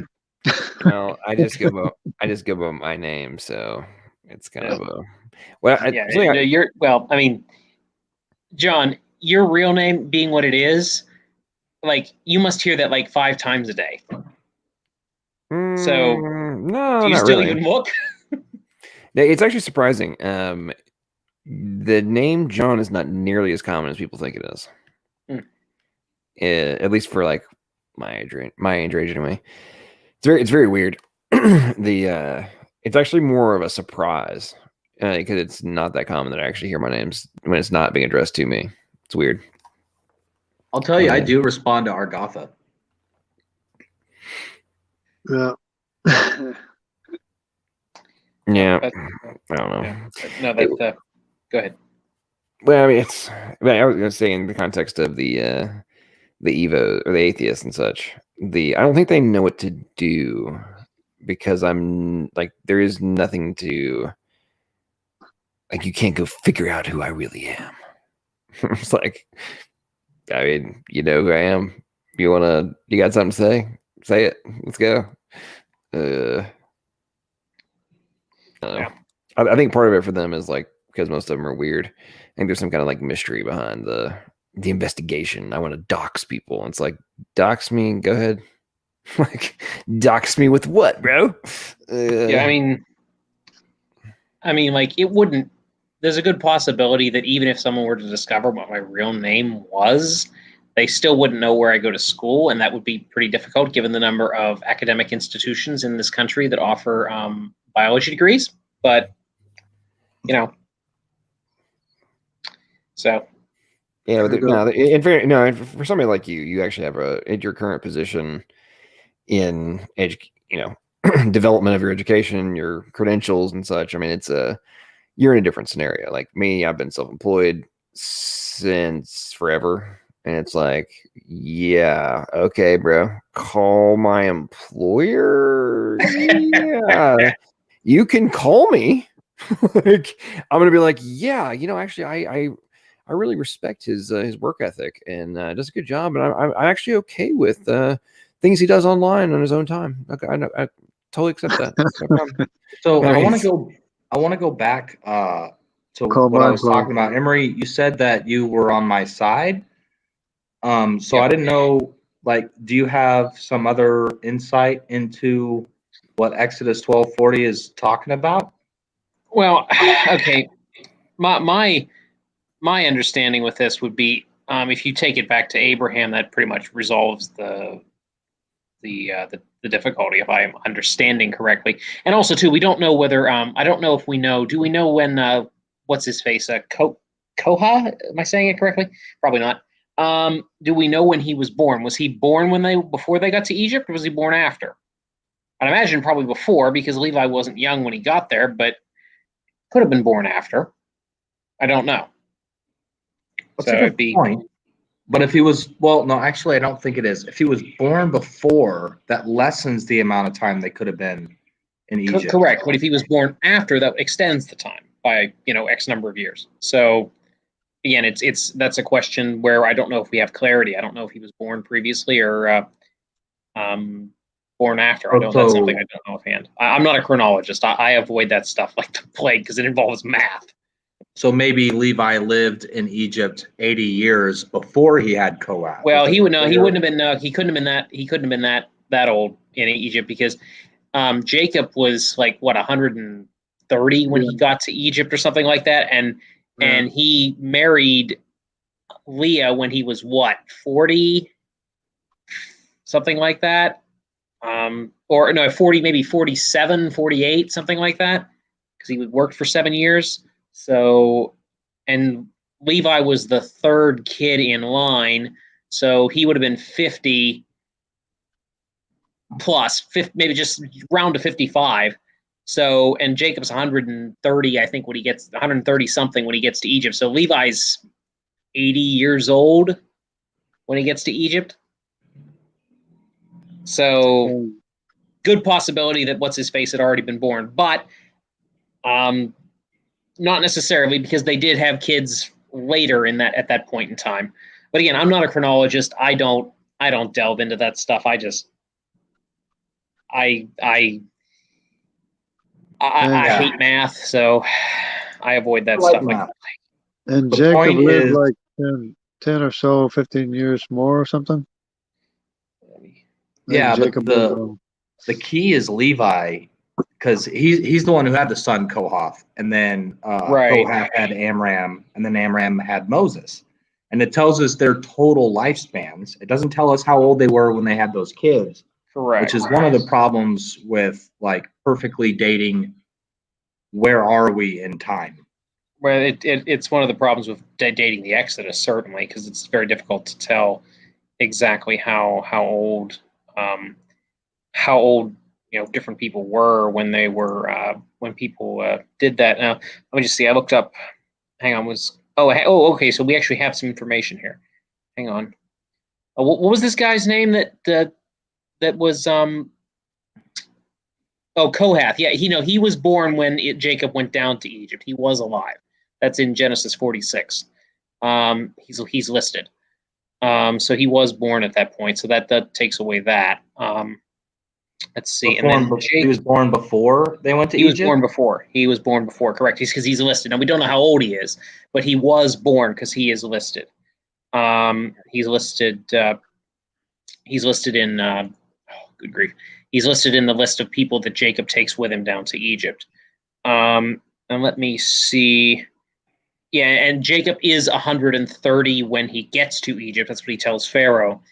And Levi would have, as the third child, would have been because Jacob was 40 years old, I think, if I'm remembering correctly, when he left Isaac. And then he spent 7 years working to marry Rachel and then got stuck with Leah. And Leah's third child was Levi. And if Levi, and assuming that, Jacob probably wasn't too thrilled about having kids with her because he didn't really want to marry her in the first place. It probably wasn't within 3 years. It probably was more like 5, 6, or 7. So if we just go an even 55 on this, that would mean that Levi, when Jacob got to Egypt, would have been 75 years old. And yeah, that would have easily been plenty of time for him to have plenty of kids. And Kohath is listed, so yeah.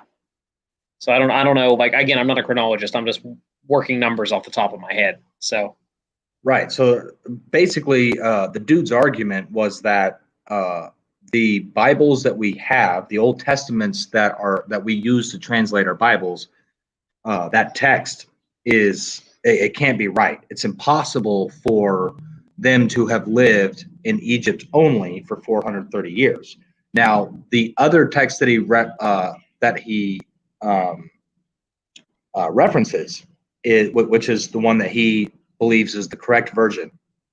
It says in Exodus 12:40 that the Israelites dwelt in the land of Egypt and Canaan.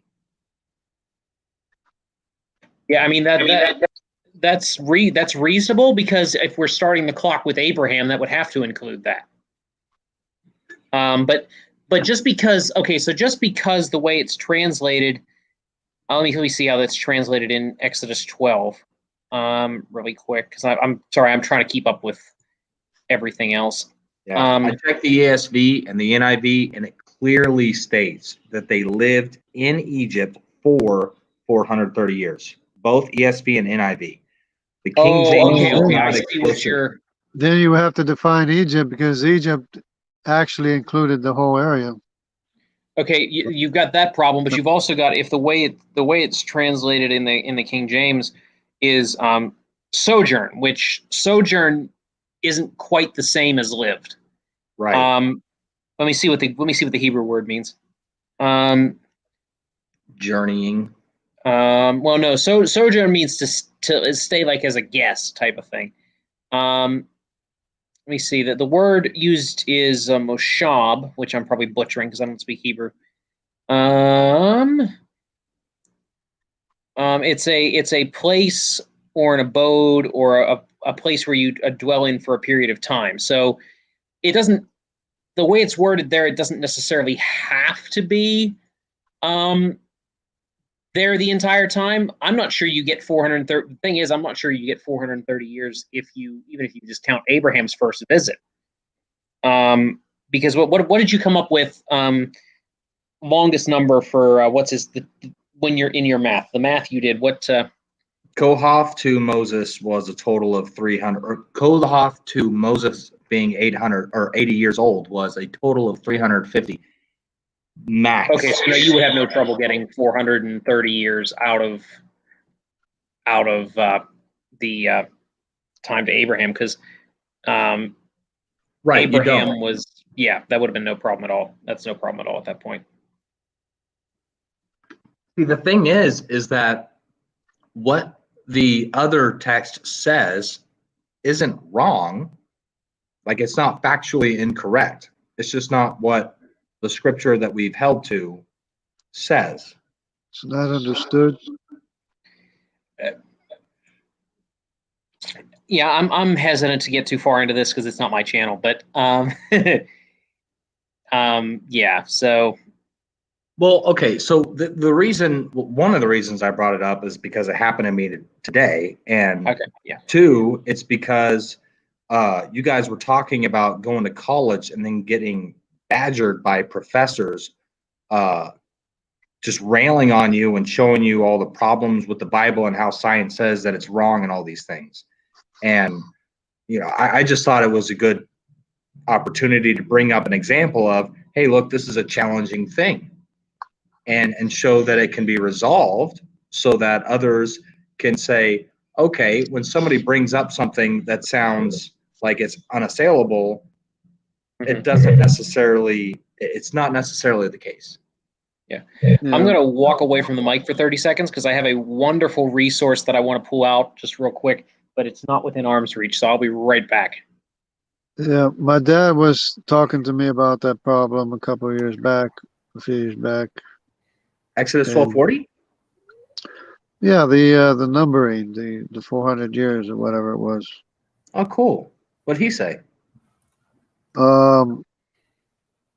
He was saying that it had to be, had to be lesser or something. I don't forget what it was. He said. Oh. I don't know. I wasn't too interested at the time, Yo. What up? Not much. What are you guys doing? Well, the usual. Talking random stuff at late night. I've been quiet in here for like 15 minutes. You don't know what we're talking about? Come on, Jamie. I'm bouncing around. Listen, Jamie is a live stream addict, and he's got a like a round that he does. It's like, and now his addiction's getting to the extreme level where he can only take each room for short periods of time, and then he has to go on to the next one. It's a it's a documented and recognized issue for YouTube live stream addicts. Like, I'm telling you, if it's true, I confess. If I didn't have Bob, and I didn't have a wife and children that demanded my attention, I would be on live streams all the time. And they're not all, they don't overlap like throughout all of my awake hours. So I would probably then dive into Discord and chat with people there. Yeah. You know you're an addict if you set your alarm to make sure you get to a live stream. I don't do that, but I'm sure Bob does. Crap. Yeah. Dang. Okay. Says the addict trying to deflect attention away from himself and his own obsessions. Yeah. No, I don't set my alarm, but I might if I needed to. But you know, being unemployed at the moment, and you know you're an addict if. Yeah, you might be an addict if fill in the blank. But I'm just planning my how I'm gonna do a channel myself. So Right, that's exactly what I was about. I was actually about to say that. Like, why haven't you done your own channel? I will. I want to do a Christian debate channel, like with a good format, like a semi-professional layman version of a formal debate for just doctrinal ideas without being too weird about it. Okay. It's a good idea. Yeah, I think there needs to be something like that. I mean, there's a few things that people do similar concepts, but not from a, they might do them on a semi-regular basis, but it's not an ongoing type thing, which is. Yeah. I'd like to see a formal thing, a semi-formal at least, kind of like modern day debate, but yet without being. I think there needs to be more doctrine on the Y chromosome. That's what I think. Yeah. Well, I mean, I don't want it to turn into like something where I'm necessarily pushing any particular view per se. I have my views obviously, but I think we should get more down to the study of what the scripture says when we're talking about that stuff and be more formal about it. And maybe I also think it'd be kind of a good idea to have some kind of almost like a schedule or like a network of people, channels and stuff, so we can all try not to step on each other's toes and stuff. I don't know how Al actually does that, I think, or at least he was. I don't know if he's still doing it, but he was actually doing that for a while. He had a he was a calendar he was keeping up to date on all the events and whatnot. So I don't know whether he still is doing that, but he was for a while. Yeah, it makes sense. I think you have to really push to get everybody like dedicated to at least having, or like everybody got together and talked about the kind of scheduling we would all agree to or something. And that way, like there's a little bit of leeway with scheduling or whatever. Like it could be like, I don't know exactly how it could work. We could brainstorm some ideas about it, but I think that could be helpful because it could also help eventually too, more and more. I would presume that because it helps share members or audience participants or whatever. It also would help live stream addicts like you and Bob. That would help a lot. Emery, you're here every night. Yeah, oh no, I'm not. Trust me. There have been quite a few live streams I've skipped recently. Okay. Listen, guys. Okay, so recognize self-admitted stream addicts. We've got Jamie and Bob. Okay, and Danny.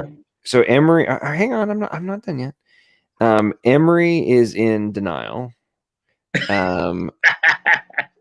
Danny is a freely admitted stream addict. He I don't have friends. He is in denial. Yeah. I am not an addict. However, I do like to be an enabler. So John, we know you're not an addict. You've fallen asleep on your own streams, so. Very true. Very true. But no. That's why. No, and run off to somebody else's stream. No, this is why I was making the joke about being an enabler. Is I will start the thing, keep it going, and then I'll go pass out and allow the addicts to continue. And as John does his rounds. That's true. He has jumped into other people's streams while his own stream was going. I have, but that's a very rare occurrence. That's very rare. Case in point, 5 minutes ago. I'm interviewing Dr. Stratton tomorrow. If you want to let me share my screen, this is the questions I'm going to ask him if y'all are interested. Yeah, check out Danny's channel, guys. Give support to Danny. And Danny's channel is Phil Talk, so PHIL Talk. If you search it. But Dr. Stratton is kind of in line with, like, I think he does a lot of stuff with Frank Turek, but he has I think he has a PhD in theology and like a master's in philosophy. But he's an apologist, rising apologist. But these are the questions I'm going to ask him. So if y'all are interested in these sorts of questions, then y'all should tune in. I'll link it. It's at 3:00 tomorrow. Yeah, just subscribe to this channel and then get notified. So, unfortunately, I'll be at work, but Danny, I may try to pick it up afterwards. So, Danny, given that it's starting at 3:00, is it reasonable to assume that you will be letting your students go like right on time, or perhaps even a few minutes early? I tell them to line up at 2:25. Can you do it from the office? In your defense, the King James says vain babbling. Doesn't say vain philosophy. You can translate that Argotha's speech. I'm joking. Oh, yeah. Wow.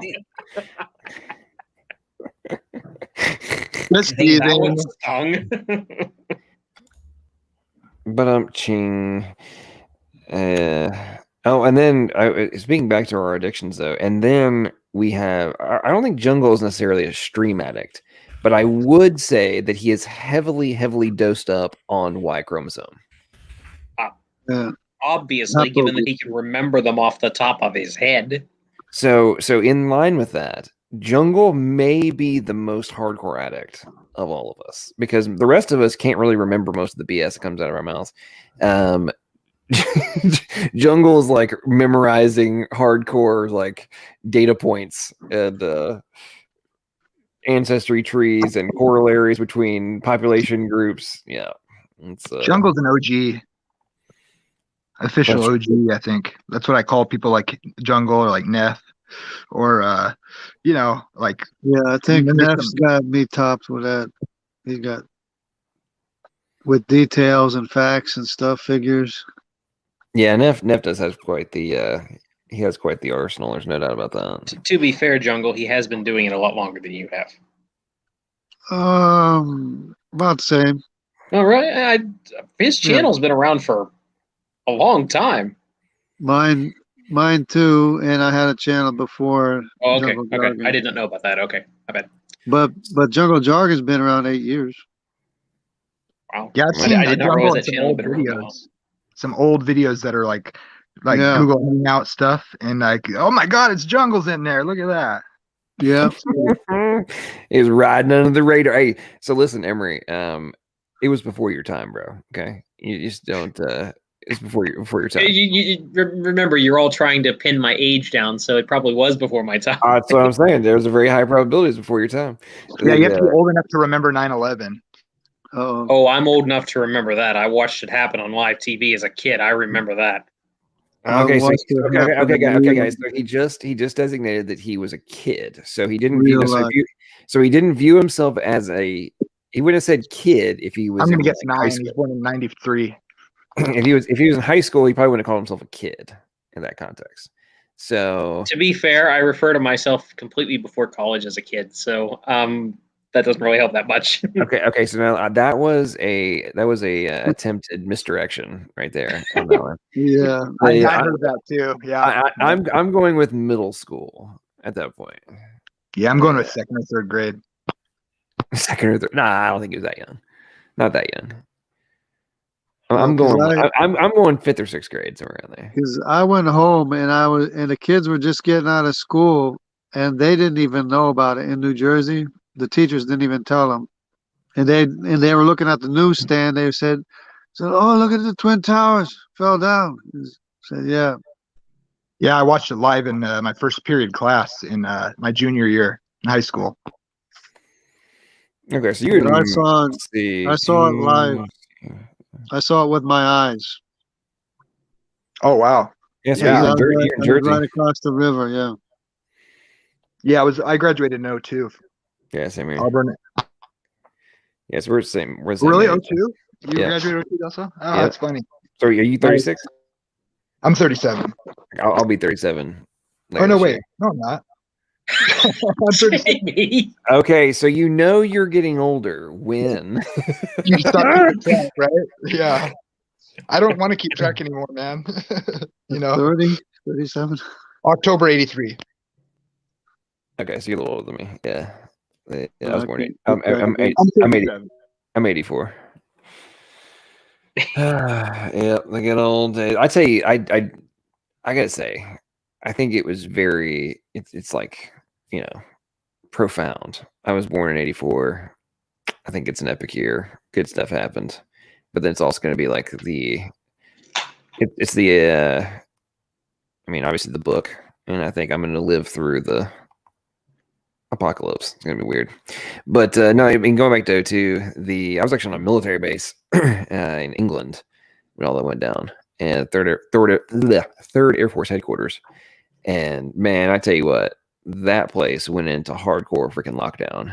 And for the next, because actually it turned out that the planes that were used for like the retaliation strikes flew out of Lake Heath Air Force Base, and which is where I grew up. And of course, most people don't know that at the time, but yeah, they like rolled out and were dropping bombs on folks the same night. The same night? Yep. Because it was surreal because there was no planes in the sky except for fighter jets flying over New York City and New Jersey. And Air Force One for a little bit. I think keeping them airborne, weren't they, for a while? And then they took them to Camp David or something. I forget. Yeah, that was an intense day, man. I'll tell you what. Yeah, I remember watching that stuff on TV too, and just being like, "Holy crap, this is going down right now!" And yeah, when the second one hit, it was scary because it was like, "What's going to happen next?" And then and the one in the Pennsylvania that went down. And Pennsylvania, yeah. Yeah, I actually grew up in Pennsylvania. That wasn't that far away. I mean, it wasn't like right on top of us, but it was within probably hour and a half of where I lived, where that went down. So that one really hit close to home. And like we didn't really know anybody in New York, and we didn't really know anybody in the Pentagon. But when you have one go down, hour and a half from your house, it's like, ooh, starts getting a little closer. Yeah, it was weird for me, like with the growing up in England. I mean, in the 90s, right? The IRA was still in full deal. So like I grew up, and the whole premise of like bombings, all that kind of stuff was relatively not normal, but it wasn't like shocking news, because there was always a freaking bombing somewhere and the airports and stuff were always going through shutdowns, or like they get through the fence and set off a freaking bomb somewhere, like on the outskirts of the far end of the freaking runway that wasn't affecting anybody. Actually, they'd set off some freaking fireball and then shut down the airport for hours. Well, but the thing that got me about 9/11 was like, because of the IRA stuff, I grew up when we'd fly back to the States, going to the airports. I was very used to dogs and like hardcore armed, with the freaking machine guns, cops walking around the airports, which I always found very ironic, given the fact that it's like most of the police in the UK are not armed unless you go to the airport, and then there's freaking like Alsatians, German Shepherds, and dudes with body armor and M16s walking around. And then you come back to the States up until 9/11, come back to the States, and it's like you're walking through basically no security. I mean, heck, I remember when I was really young, I remember there not really being security. Like you just, oh yeah, I remember that too. you Like go out and meet people at the gate and everything, and it's totally different, totally different dynamic.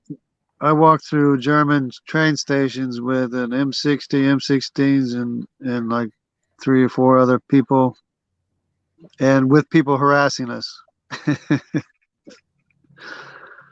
Because I volunteered to guard a train one time in Germany, and we had live ammunition.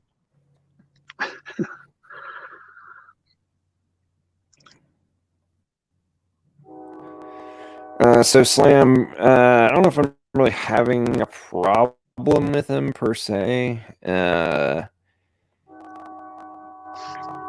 There was like some side convo in the stream last night, was relatively short, and then today. You talking about Robin? No, I'm talking about Sentinel Apologetics. Was he in the stream? Was he on the show? No, he wasn't. Okay. I guess there was like a very brief discussion about him and like some other stuff that went down, some other people on a stream of SJs, and there was like some brief conversation about him and some other folks. And then this morning I woke up to a comment from him, and then he and I have had a little back and forth. Yeah, I brought that up too, because and that time when you were in the live stream on SJs and he was on the panel or whatever, I think Danny was there too, maybe, and who else? CJ. Yeah, I didn't catch everything, but I don't think she posted the whole thing. It's not posted on her channel. At least I couldn't find it. I was looking for it this morning to listen to the whole thing. I'm popping and cracking again. What the heck? Okay. Is that wrong? Did she post the whole thing? I don't think she did. I think she just took some snippets of it. No. John, you're starting to crack a little. Okay, I'm gonna refresh. No, she the whole thing's posted. Oh, I guess I just didn't see it. But I'm gonna support. I think CJ's doing a live stream. I'm gonna go check it out for a second. Who's Sentinel Apologetics?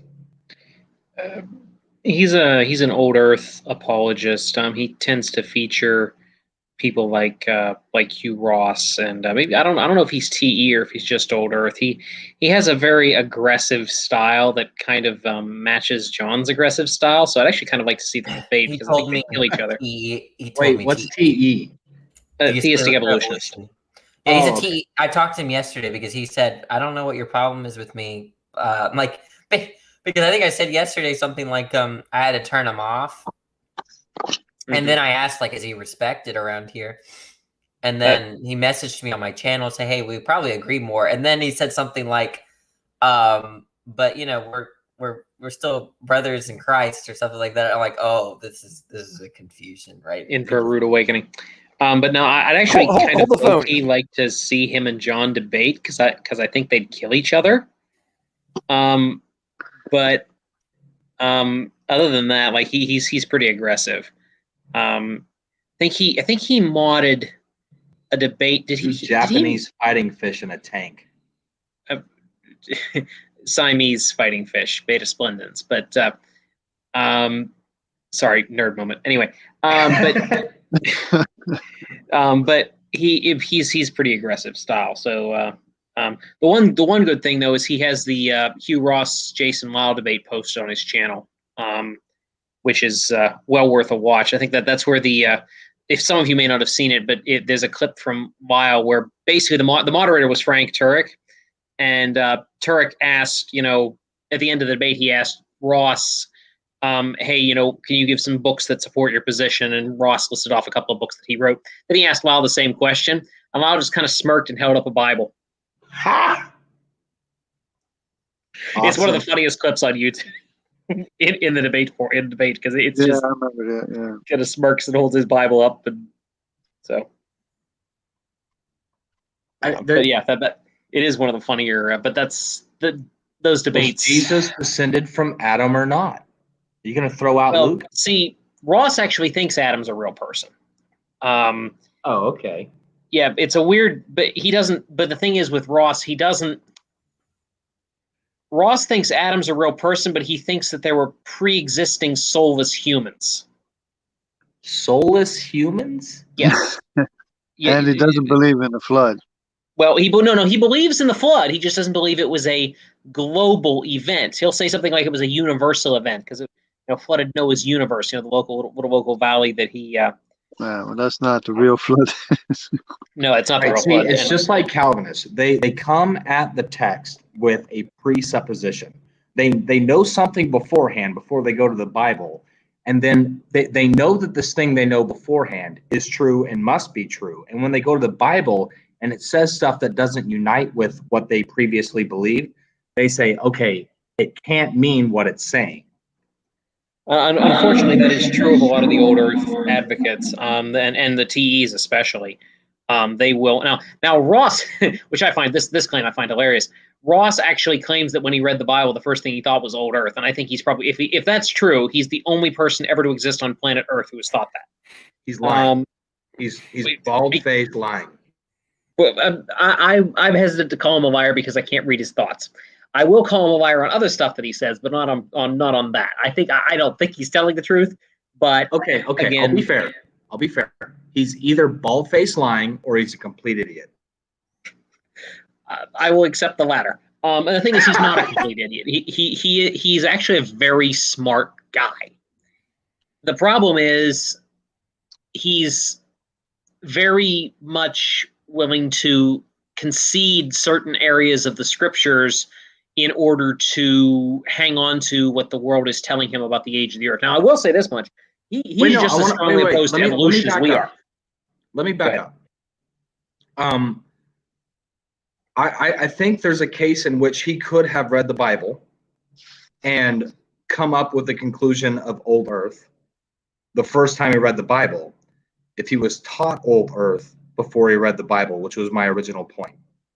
I think he actually was. If I'm recalling correctly, I'm trying to remember. Ross's testimony is something along the lines of, I think, and I may be getting this wrong. So, anybody who's a big fan of Ross, if I've said something incorrect, I apologize. I'm not. I would imagine this. I think Slam RN is I think she actually knows him. She probably can fill you in on that. Who's this? Slam RN. I think she. Okay. So if I say something wrong, correct me, please. But I think his testimony is he got saved like a little bit later. I don't remember, was in college or exactly when, but he was already he already believed in an old earth at that point. And then he read the Bible and said, "Oh, old earth," and just went with that. Now, Slam, you can correct that if I've misstated him or confused him with someone else. That is completely possible. But I will say this much: he's as strongly opposed to evolution as anybody in this room. He actually takes it a little too far, and he dumps speciation. But Ross is kind of an interesting bugger because he works with a lot of TEs, but at the same time he doesn't support evolution. But at the same time he hates creationists. So I don't really know quite what to make of Ross. Although I will. Okay, I'll take that back. I do know what to make of Ross, but I won't say it on this channel because it's not my channel. Closet evolutionist. No, he's not a closet evolutionist. At least I don't think he is. If he is, he's doing a terrible job at it because he really goes after a lot of the evolutionary stuff.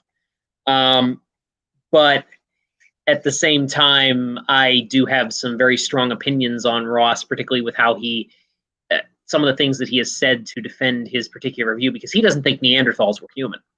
He thinks of them, and he thinks the reason that we have Neanderthal DNA is because of bestiality. That's Ross's explanation for why humans carry 3 to 5% Neanderthal DNA. Did he say bestiality? Yes, that's his explanation. That is his explanation. He didn't say bestiality. He pronounced it bestiality. Oh, I don't know how he pronounced it. I pronounced it. I don't know how he pronounced it, but that's his argument. That is his argument. Okay, so I should make fun of you, is what you're saying. Yes, make fun of me. You can make fun of Ross for believing that. You can make fun of me for how I pronounced it. I really don't understand. Just clarifying. I really don't understand why anybody thinks that us having Neanderthal DNA somehow substantiates evolution. Like, it doesn't. Yeah, it's amazing that because humans their have genes with genome, humans. it's like the Neanderthal genomes that we have are bigger than ours. Like, let's think about this for a second, folks. Why is it that there's all these examples of stuff like supposedly where other things came from that seem in many instances have more comprehensive genomes? I don't understand how this does not compute with being the antithesis of the evolutionary model. I don't understand it. It's just amazing to me how that component gets completely glossed over. Yeah, and the thing is, like, what exactly about evolution is proved by the fact that humans are, having babies with other humans? Yeah. Like, to me, that's just like, I don't get it. And like, there's all kinds of evidence that Neanderthals were completely human. They did almost everything that humans do, but some people just got to hang on to the storyboard, I guess. I don't know. Well, here's what really I find extraordinarily entertaining and irritating about this whole debate, right? So, the whole Neanderthal skull thing, right? Pretty much, correct me if I'm wrong on this, but to my knowledge, the only supposedly like truly substantive difference between us and how it's identified is the skulls, right? I mean, the rest of the bodies are the same, right? Is there any recognized, documented differences? I don't believe so. Well, even the Egyptians had a different skull than the Assyrians. So, well, where I'm going with all that is when we look at what I'm about to show. Okay, so just for fun, ladies and gentlemen, let's look at elongated skulls. Clearly aliens. Clearly. But like, nobody is arguing whether or not like that's like these like oops. Nobody's arguing whether or not they're human. Right. Like, oh, well, no, that was human. We know that's a human. I mean, look at that. Look at this. Look at that shit, bro. Look at that shit. That looks like a freaking ET, man. Like, that should be an ET skull. Obviously, this was a human in the preliminary stage of evolving some sort of ramming rod. Well, yes, that's totally what's going on there. But I'm like, okay. No, there's some Egyptians have that skull too.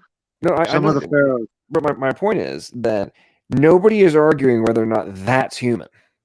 Okay, so now let's go pull up. To be fair, John, I actually have seen some people argue that those are alien bones. Well, true. I mean, that's because of the Indiana Jones movie. I mean, we know that we know what happened. That's true. But it's like, so you're telling me that this is what we're talking about here? Like, where's it? They don't even want to do DNA tests on those. Oh my! Look at that! Look how different! Oh my goodness gracious! That there's no way that I got hearing a popping. Yeah, John's popping again. What the? Are you serious? Yeah, John. I don't know. It seems like maybe it's not really bad, but it is coming back. No, it's pretty bad to me. Can you like? It was worse earlier. You get annoyed by that stuff easily. John, maybe like restart your computer. Don't talk too much about the computer. Dude, it is the first rule of tech support. Turn it off and turn it back on again. Yeah. Is it plugged in? Now that's the first rule of tech support. Is it plugged in? But did you turn it on? John visually made the perfect point. Like, those skulls are not all that different from what we would expect. if from a human skull. Now the only caveat to that is they do have a larger cranial mass. Now that doesn't necessarily prove that they were smarter, but if it did, all that would prove is that speed of sound has something right. We actually are getting dumber and dumber. Yeah. And the Asians have a bigger skull. Well, they wouldn't even prove that. Wait. Okay, What? Speed said we're getting dumber and dumber? Well, no, his exact quote was something along the lines of, "It may be beneficial to our species for us to get dumber and dumber until we lose our minds entirely." Sal has that quote. He plays it periodically when he wants to illustrate something incredibly stupid. That's evolution, getting dumber and dumber. Yeah. How is that beneficial? Also, how would it be selected exactly? I'm not entirely sure. I don't know. Cognitive dissonance is what it is. There's actually a little bit of truth in that I think that if you're going to accept some kind of form of selection, this selection is going to choose for or select for behavior. But the thing is that behaviors are consistent with quote unquote intelligence or non-intelligence. Well, yeah, if the dumber people survive, then they're selected for. But then how did they get intelligent in the first place? Again, that is that argument. Like, I could technically, under the evolutionary scenario, yes, that could work technically. Now, again, that's being highly technical, but that presupposes the existence of intelligence to begin with, and it also proves that we are going downhill, not uphill. In other words, we are devolving, not evolving. Yeah, I don't think intelligence is something that's selected for or against. Yeah, if anything, it actually might be slightly selected against, because people who have higher IQs tend to devote more time to academia and tend not to have as many kids. Like, if you just think about it, like, okay, if you think about like a woman who elects to go into academia, she probably isn't going to start having kids. She's probably pretty intelligent, but she's also probably not going to start having kids until she's in her late 20s, early 30s. Whereas a woman who's maybe not quite so smart but gets married right out of high school is going to start having kids younger. So intelligence, if anything, is probably very weakly selected against. The behaviors are going to be selected, not Yeah. I mean, that's true. That's true. It's just having kids, right? Or not having kids, whether it's some belief. Right. Now, this is assuming that selection actually applies to humans, which I don't think it does, because humans make decisions that are wildly out of step with any form of like selective behavior. For example, and I don't agree with this, but it is possible in most Western nations for people to abort their children. How is that evolutionarily beneficial? You are literally wiping out your own offspring. So, like, those kind of things do not, or people might just elect not to have children. That doesn't happen in the animal world. No animal couple gets together and says, we really don't want kids, so we're just gonna, have a surgery and make it so we can't have kids. That doesn't happen. So I don't think humans are actually under selection, or at least any kind of selection that involves reproductive output. But that's the evolution of the mind. Yeah, I'm using the notion of selection very loosely. When the genome reproduces, it tends to simplify. Plus, there's the mutations. When the mutations happen, it tends to shorten telomeres and stuff. That's true. That is true. So that brings to mind something that I've been thinking about for a while.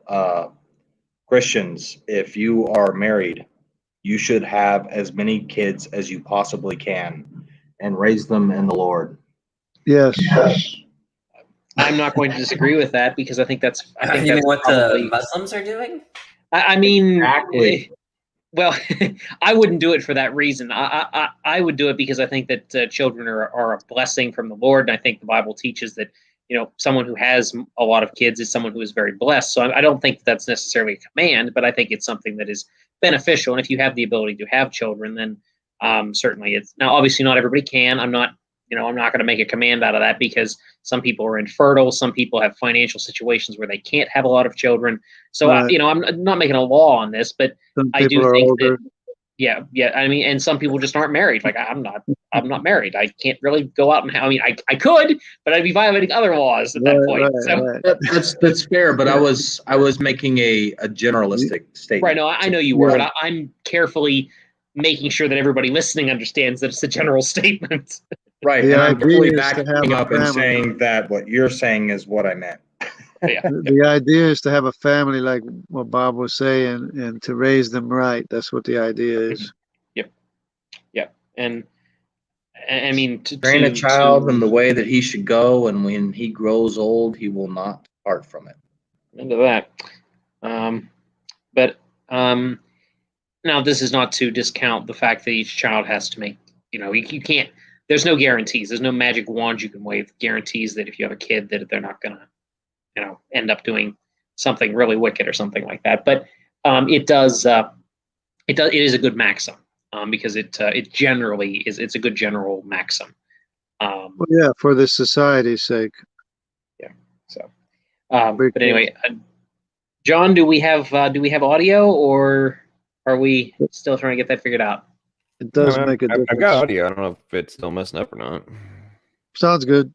Sounds so good far. for now. Oh, you sound horrible. No, Bob, you sound horrible. I'm just playing, John. Just kidding. You're good.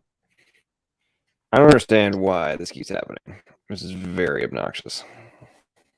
It's not the computer. Don't fault the computer. It's probably the Demons browser.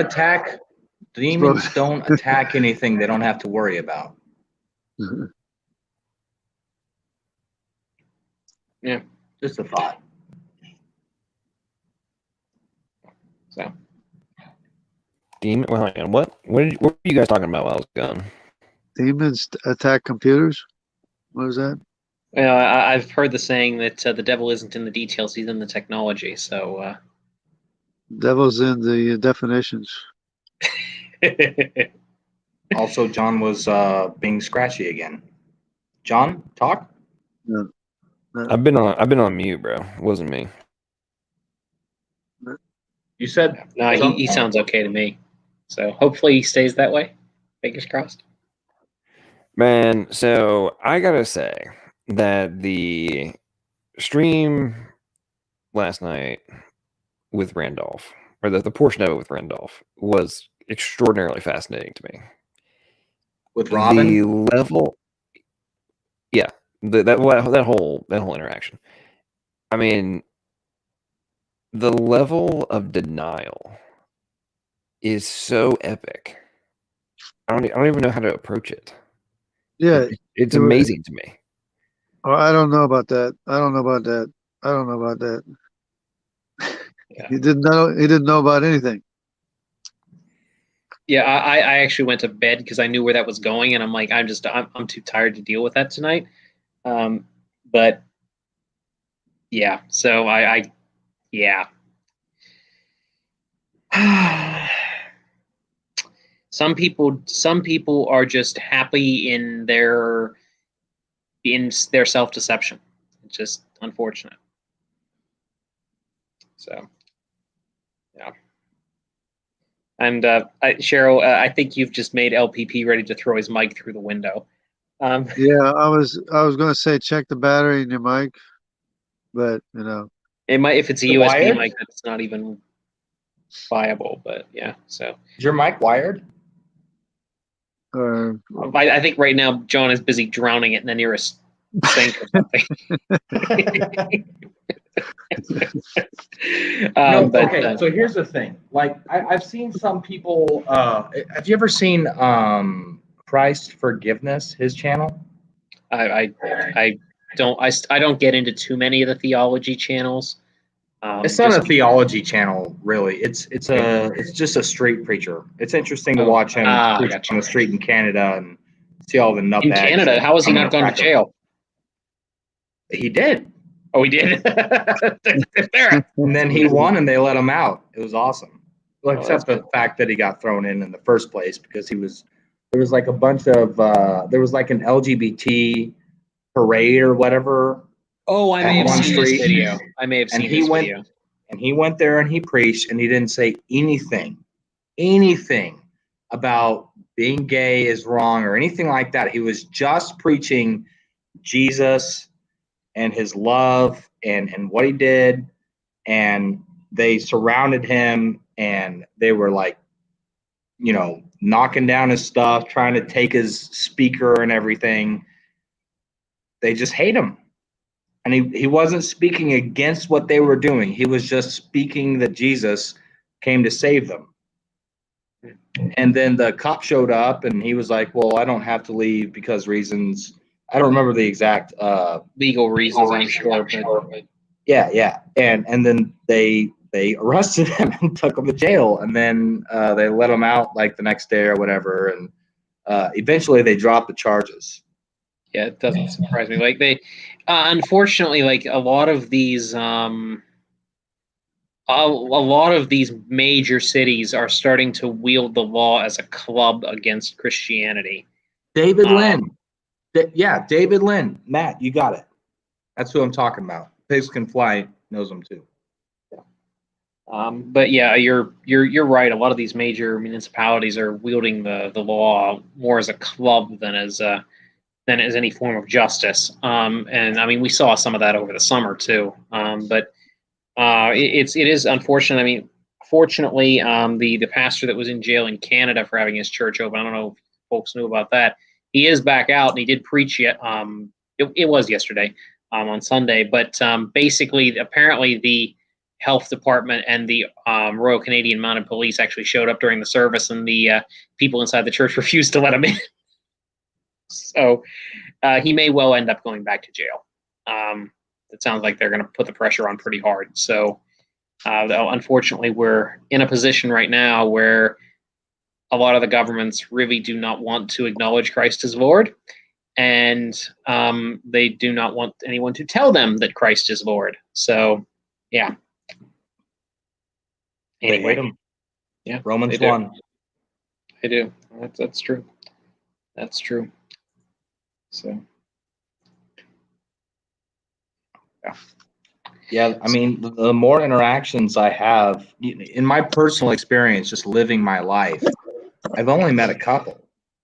And I thought, this is anecdotal. They're not necessarily all the same way. But then I jump into this YouTube scene, and the ones that I've seen, you know, other than Danny, they're all these incredibly unreasonable people that can't think.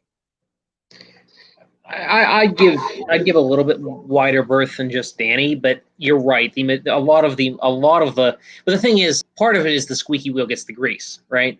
So we remember the ones that act unreasonable, ridiculous, and say ridiculous, stupid things like Diet Coke and regular Coke and Dumber and Dumber and that sort of stuff. Like we remember that because it's acid. Yeah, we remember that because it's an outrageously ridiculous thing to say. We remember that stuff. The ones that are interactive and actually are asking questions and actually having a dialogue, those guys tend to slide under the radar a little bit more because they don't say the ridiculous and outrageous things that some of their more extreme counterparts do. And so, Danny knows I always enjoy having a good conversation with him, provided I don't, provided he doesn't get too far into the philosophy weeds, because then he loses me. But I've had some reasonable conversations with some other people. Now, I will say the ones I've had reasonable conversations with tend to be the teenagers, because they aren't hardened in their view yet. They're still trying to form what their views are. So they tend to be a little bit less toxic. But it is not a code. It's a chemical. It's deoxyribonucleic acid. It's an acid. I don't understand why you think it's a code. DNA is no more of a code than Diet Coke and regular Coke.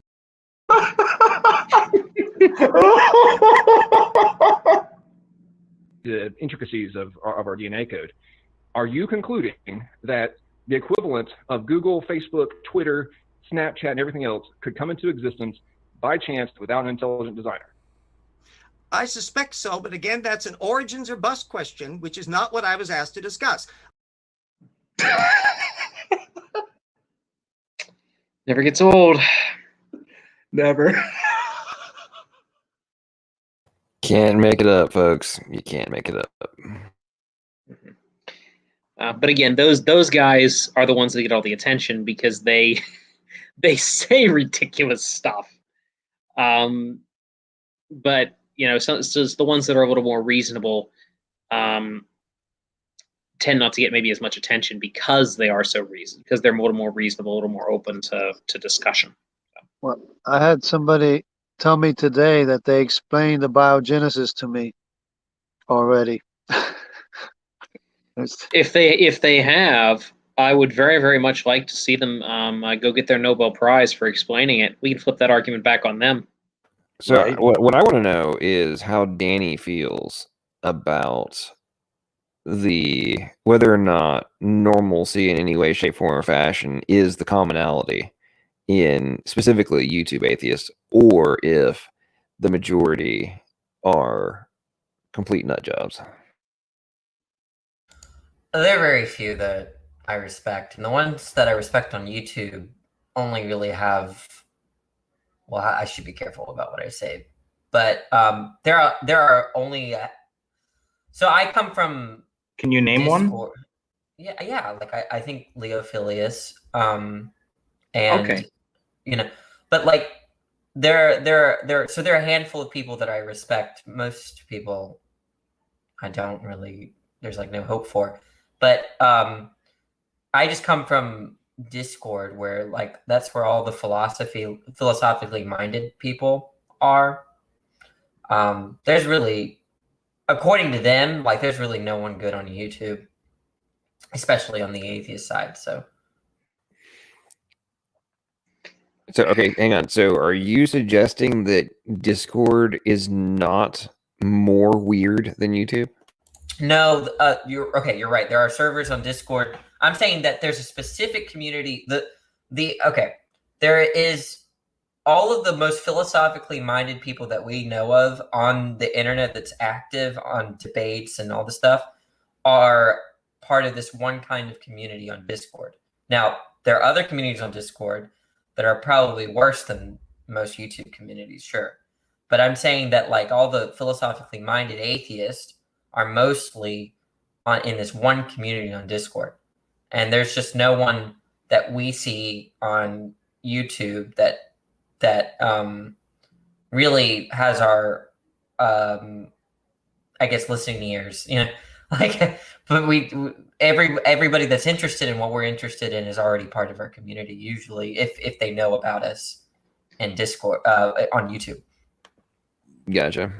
So are you suggesting that if somebody was arguing that logical entanglement is not important or relevant to your explicit claim, they would probably not fit in on the server? Yeah, we'd probably tear them down. We eat our own too. So like there's like a lot, what happens is that some of the atheists, the new atheists come in, and then half of us, or at least it used to be the case, that half of us pretended to be theists just to ridicule them.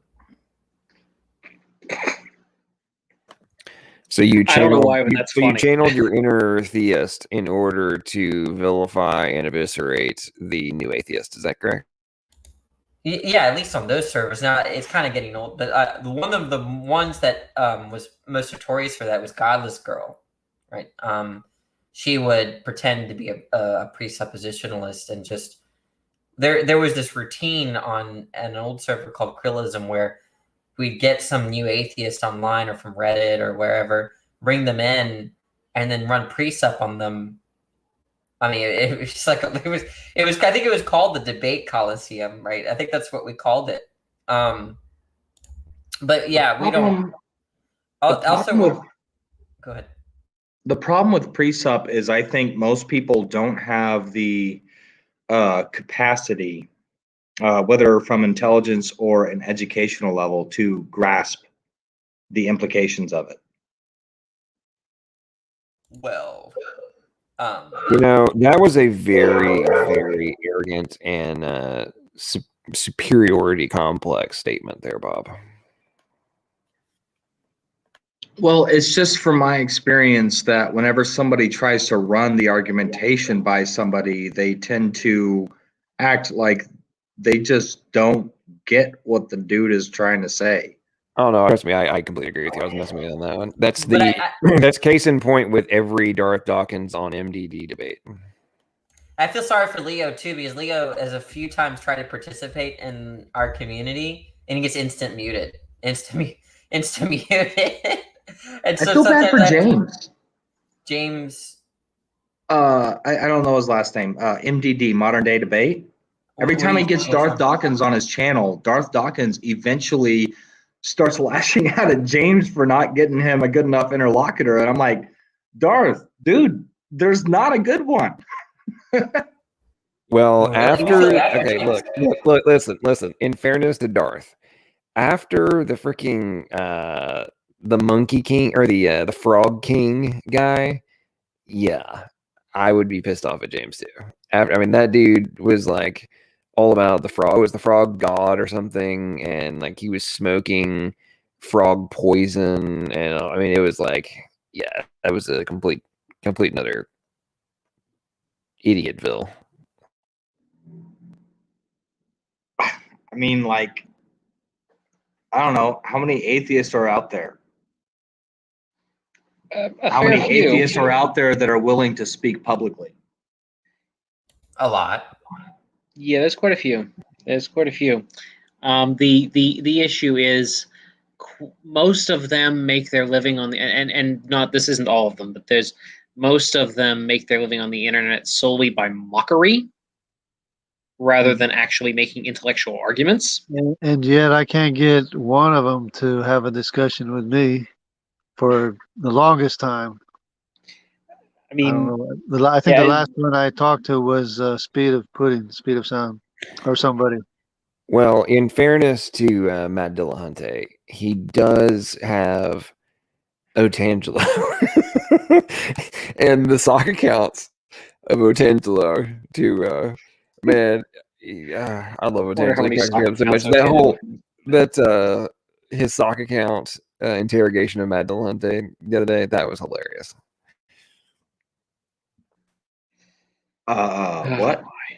What day?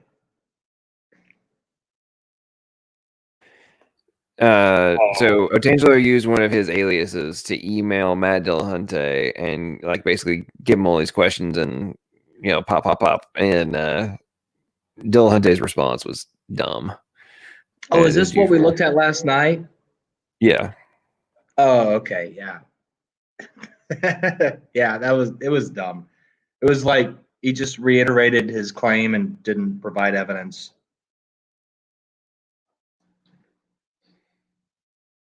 Yeah, more than half of our community, way more than half, really, like atheist community in Discord, we ridicule people like Aaron Raw and Matt Dillahunty. To be fair, that's not that hard, Danny. It really isn't that hard. Well, I'm saying the YouTube atheists here are very friendly towards them, and that kind of is telling. That's like a litmus test for me. Yeah. Like if you look up to Aaron Raw for your atheism, then yeah, it's just a telltale sign that you're not justified in your atheism. I gotta tell you, Aaron Raw is probably one of the biggest challenges I have, because I can't. I have such difficulty not hating him. Yeah, he kind of looks like Satan too. Well, I'm sure that's deliberate on his part. A lot of these people are really nice people behind. Like, that's kind of what's sad about it too, about all of this, not just everything, is that these people a lot of these people are enemies towards each other just because of the atheism-theism debate. That is kind of sad. If you think about it, that if it weren't for your differing worldviews, you'd probably be friends with a lot of these people. I don't know about that, Danny. Like Danny, you and I would get along fine in real life. Now, I'd probably ask you to stop like nitpicking every other word I have for a definition. But you know, you and I probably would get along pretty well. I don't see myself getting along well with people like Dillahunty or like Raw, because they're too aggressive. Like I don't. Well, but look, that's in the context of the theism. Okay, fair enough. Fair enough. Like I've heard people like that have known Dillahunty for a long time, theists, in fact, that have like gone out to eat with him, and then they just have a normal, regular. You know, it's like that they're pleasant. But what happens with the debate, the theism atheism debate, is that people become enemies just in virtue of that, and you miss out on a lot of like potential relationships. I understand that like there are vulgar people. I don't like being vulgar. And that's just because I was raised as a Christian. Like, you know, when they pause the video, they say I don't even like saying it, right? But they allude to yeah. You know, I just don't like any of that, and I don't make a big deal of it. I'm like, I just say stop the video, or I'm forced to say it, and I say it. But so I understand like those concerns, but bracketing that, I mean, it's just kind of sad that like people. I might even kind of what I'm saying. Like Matt Dillahunty, I find him aggravating in debates because of his tactics. But I mean, if you're not talking about God, I think he's probably generally, you know, a decent guy. But Aaron Raw, I can't get over. You can't imagine him as like a decent person. Yeah, I mean, he's a liar. I've seen him. I've seen some of his videos where he's tearing apart, quote unquote, Bible prophecy and stuff, and he just outright lies, and I can't get around that. I mean, yeah. I don't watch that much of Raw because it raises my blood pressure. But really, I mean, like it seems so. Like when I was a Christian, he seemed so benign. Like, okay, well, the thing is, like I would watch him for his science, and he has no clue what he's talking about. And okay, in that sense, I see. It's not personality that grates on me so much, although his personality does grate on me a little bit. But it's more as like I watched his phylogeny challenge video because somebody sent it to me, and I went, "This is so much garbage." It would take me several hours to debunk all the dribble that he just spewed in this. I'm not even wasting my time. Yeah, that's true. But there was this debate between I think Aaron Raw and Aaron Raw and Eric Hernandez, and I actually my opinion of Aaron Raw went up. But not intellectually. Like I can see why someone is really annoying intellectually, and so I'm totally with you there. But I don't know. I guess I sometimes I come to quick judgments about people based on a few clips, and I don't really. That's all I've seen of Aaron Raw. A few clips. Fair enough. You know, Aaron Raw reminds me of one of the potheads that they used to be in my school when I was growing up. That's what he reminds me of. From that I can era. tell you. Well, I mean, I would. Aaron Raw clearly hates God, but it's not clear why he hates God. Well, I'm not. I'd kind of like to move away from discussing people and actually talk about their arguments, because it doesn't really do us much good to discuss people. That's fair. But I just don't know Aaron Raw. Like, you know, I can say I can get behind you with like the intellectual being intellectually annoying. His video about refuting the prophecy of Tyre, he points out that there's a city in a different location named Tyre. Therefore, the prophecy that said that Tyre would never be rebuilt is false, because there's a city somewhere else that's named Tyre. That is not a logical. Whatever. That is not logical, plausible, or probable. Yes, correct, Danny. Very good. No, that's completely illogical. But unfortunately, like that's like I don't want to blast everybody with this, but a lot of the really popular YouTube atheists, I see a lot of that. That's They just shock value. That's all it In is. terms of popular YouTube atheists or YouTube philosophers, or I don't even say. I mean, who do you like, Emery? Honestly, like I don't follow any of the atheists really that closely. Just because, again, blood pressure. Like some stuff that some of these people say, I just go, "Oh my goodness!" I can't Well, believe this. that's why they call themselves atheists, is for the shock value to begin with. You know, it's all I it mean, is. I don't know follow about any of them. that. Because Like, I see their videos. most of the atheists, most of the well-known atheists, you talk to them and they're not actually atheists. They're agnostic, like Richard Dawkins, and anybody that knows anything knows they're not an atheist, but they just use the word for the shock value. I'm not going to comment on that because I can't read these folks' minds. But like the Dillahuntes of the world and the Aaron Ross and so on, and even some of the other ones that are out there that are really, really like aggressive in your face. I just kind of like, okay, guys, whatever. I get that some of this is probably showmanship to get people to watch your videos. I get that. But well, you know what really does annoy me is this badge of, like, when I go on a Twitter page, ex-Christian, or like, and I'll be maybe to disagree with even the badge ex-atheist. I just don't. I could see more on the Christian side. Like I'm now in the light. Like I'm now a follower of Christ. Like that.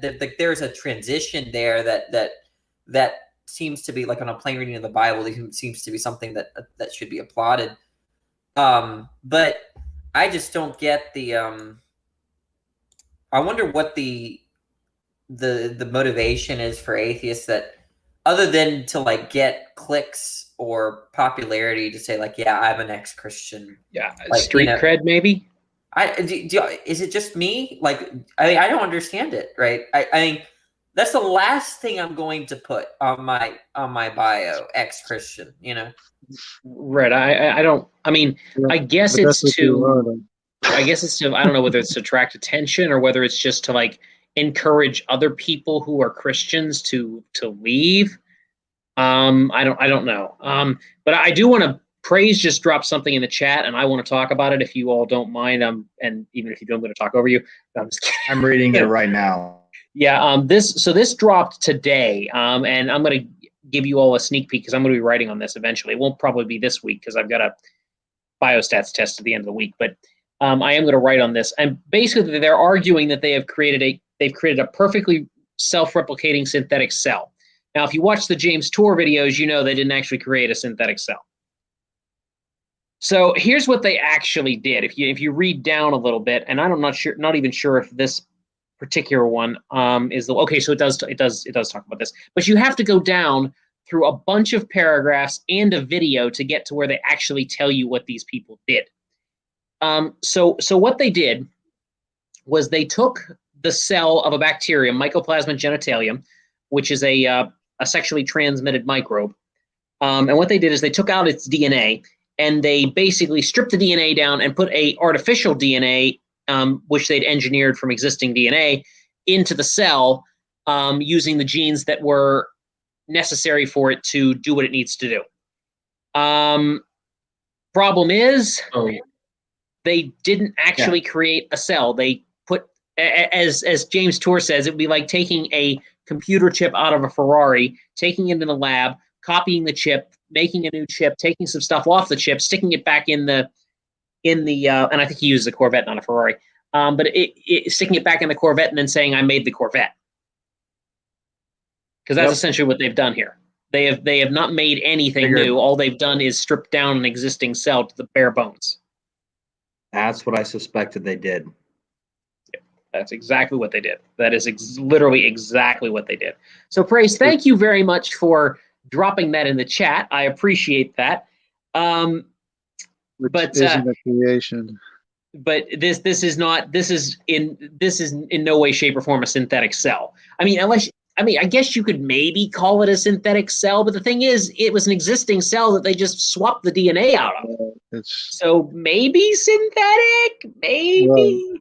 Yeah, but they're Pigs, we using can see your comments, but I think John's off the stream. I'm not sure I can get you in. Oh, using Matt's the been information. on. I didn't. They're using Matt's in the information that was side already there. channel. I don't Yeah, know I if know. John can hear the stream or not, but Matt is in the side chat or the private chat, and he'd like in.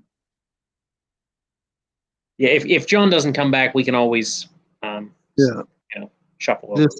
Just hang in there. He'll be back maybe. Yeah, hopefully. It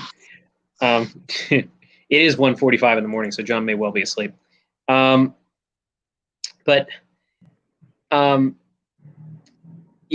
think that I mean, it's a cool thing that they're able to take the DNA out, put the DNA back in, and still have the cell replicate. So that's cool. It's cool that they're able to do that, but it's not in any way relevant to the origin of life. But whatsoever. It's stealing the information that was already there. That's the problem. Yeah, that exactly. It's like they're using pre-synthesized DNA, which you can do. But the problem is they're using an existing cell. They didn't make the cell. They borrowed an existing cell and just used their own DNA. And the thing is, live science buries that. If you try to read this thing, we're looking at 1, 2, 3, 4, 5, 6, 7. It's the 7th paragraph where they actually tell you what this guy did, and it's past a video. You know how many people are going to read to the 7th paragraph? Nerds like me, and that's going to be about it. People will read the headline, which says, "Scientists build a perfectly self-replicating cell." No, they didn't. They didn't build a cell. I think they're desperate. I think they're getting desperate, like you were saying earlier. Yeah, well, this isn't this. They didn't build a cell. That headline is a lie. They used an Liars. existing cell. They're liars. The fact that they are talking about. I'm sorry, I'm losing it here a little bit. The fact that they are sitting there with a straight face and typing out that headline and saying, "Oh yeah, we built a synthetic cell." You didn't build a cell. You didn't do. You took the DNA out of the cell and put some pre-synthesized DNA in. That does not mean you built a cell. All that means is you can swap out one control chip for another control chip. That's all it means. And the fact that this is going to be presented, and this is not the only article that does this, by the way. I saw this earlier today on a different website, and it did the exact same thing. Wait, are you telling me that if I take the hard drive out of my computer and put a new hard drive in my computer, that I didn't make the computer? How about that? No, the cell is exactly the same. The cell is exactly the same. It's just the every other component in the cell is identical. The only thing that they changed, literally the only thing that they changed, was the DNA. And without reading the paper, I don't know if they used the same DNA and stripped out some genes, or if they used different DNA that they had pre-synthesized. Doesn't really matter either way. They didn't create a new cell. The headline is a bald-faced lie. Still the same information. Yeah, I mean, geez. So, Stream, you just got to hear an epic in his image rant there, because like this is bald-faced lying to people, but because it's in Origin of Life, it's acceptable for some reason. I just can't. Like, I don't even. See what they're overlooking is the fact that a lot of the information is in the carbohydrates in the cell. Is what they're just discovering now. You know. Yep. Yeah, and the thing is, like, they stripped the genome down to the bare minimum. Like, this is bare minimum that what they can do to survive. Which means if anything breaks, and there's always mutations going on, if anything breaks, you kill the cell, or you strip it, or you cause it to replicate incorrectly. One of the two. So this whole thing, like this whole idea of a minimal genome, and the whole idea of the various being able to strip a cell down to brass tacks and try. This whole thing is garbage. Yeah, it's it'll be a while, absolute garbage. Before we get the So- whole story, it's going to be some time. Do you know why hot chicks can't go to the bathroom? They always go to the bathroom in odd numbers. I'm not sure where this is going, so I'm not going to answer that question. They can't even. Funny. Anyway, but this is typical though. Like this. Well, praise. They actually did do something. It's just not what the headline says they did. And that's the thing. This is typical. There's an article on the AIG website. I'd recommend looking up something along the lines of "Can we trust science journalism?"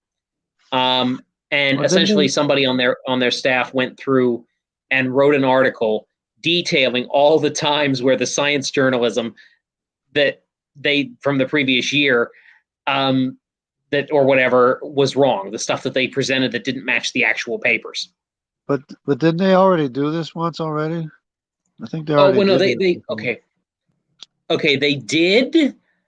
They did, but they didn't. Okay, so what they did this previously where they created a synthetic cell, but when they created that synthetic cell, it didn't replicate correctly. Oh, okay. So they had to add a few more genes so that it would replicate correctly. So, Okay. And that took them a couple of years to figure out which genes though they were. Yeah, this is just trial and error. This is not. Mhm. Yeah, Right. and I mean it is valuable to know reverse engineering and testing and trying a bunch of different things to figure out how to make the thing work, but it happened by chance. And like there is a good side to this research. Like it is valuable to know what genes do what, because Mycoplasma genitalium, I think, if I'm recalling correctly, is a pathogen. So if you know what genes do what in Mycoplasma genitalium, what you can do is you can actually target specific genes to basically kill the thing. No. So it's not a waste to do this research, but the application that they're spitting out of it is. But yeah, I mean it's very, very, very unfortunate. I think they're trying to be annoying. Well, no, they're they're trying to solve the origin of life question and failing. Well, the evolutionists in general, for ever since I've been alive, have always been very annoying.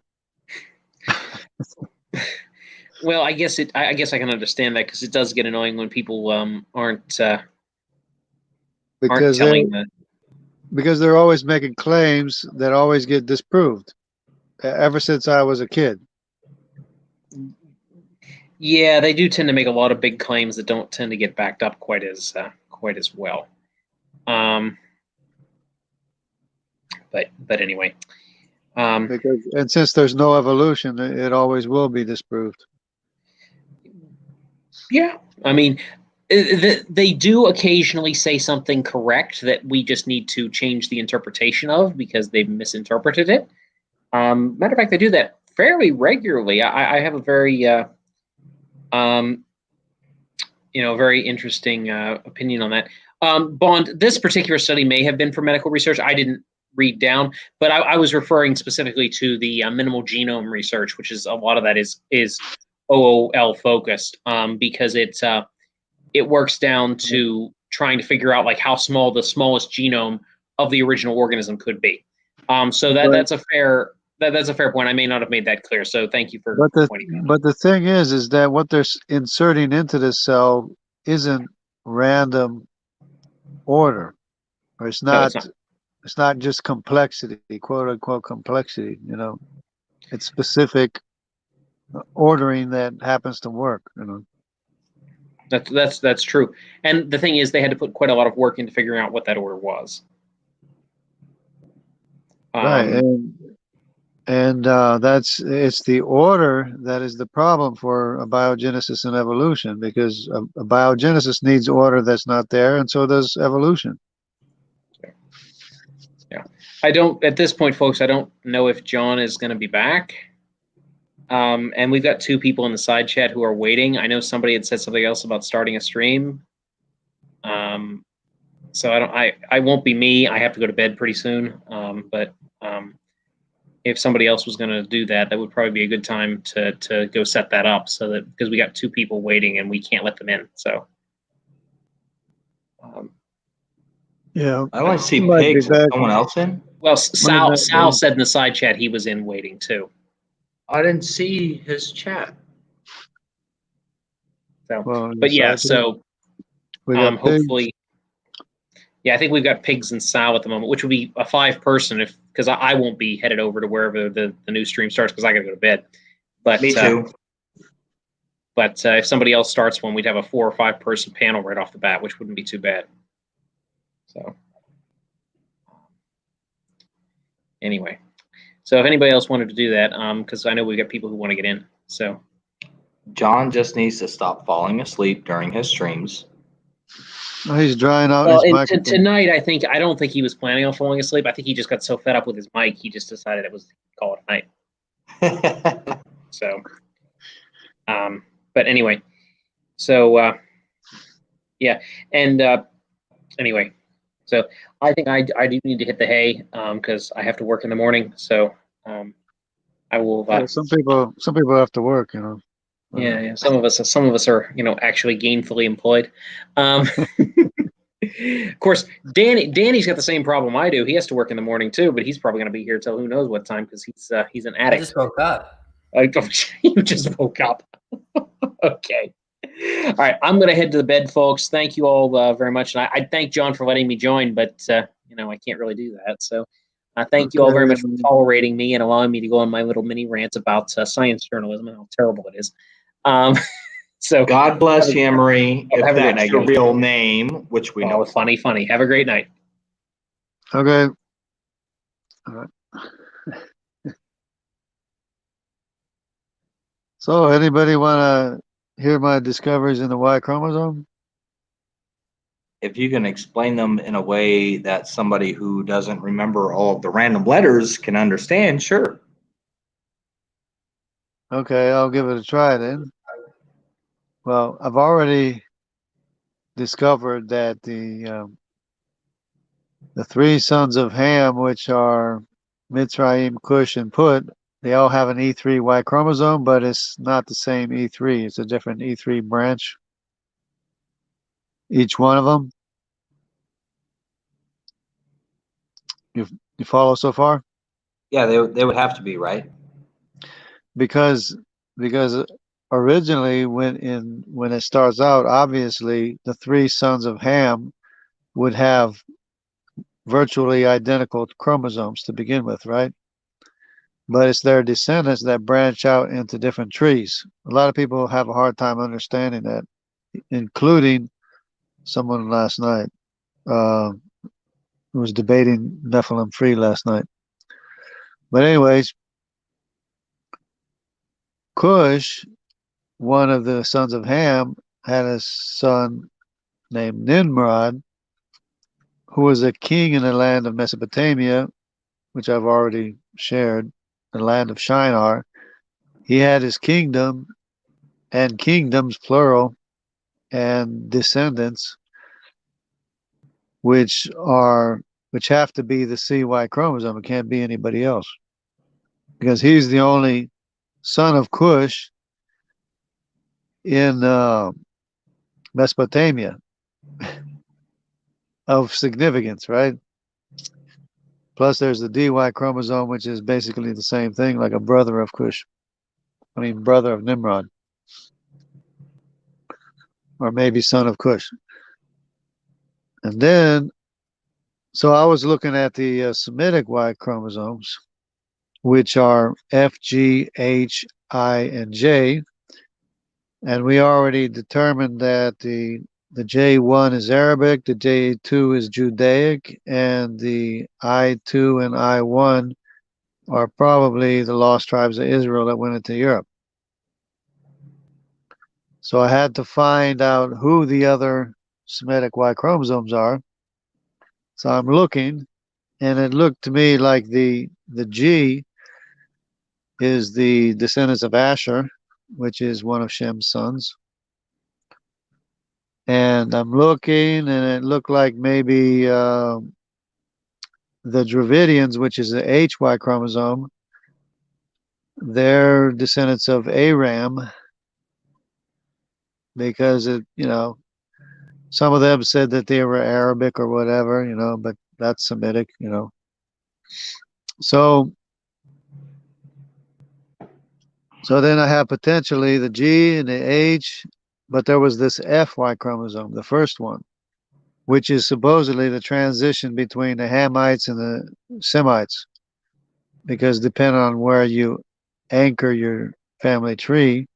Wait, I thought the Shemites or the Semites were descendants of Shem, not Ham. They are. Oh, okay. But in the evolutionary family tree, they think that the rest of the world evolved from Africans.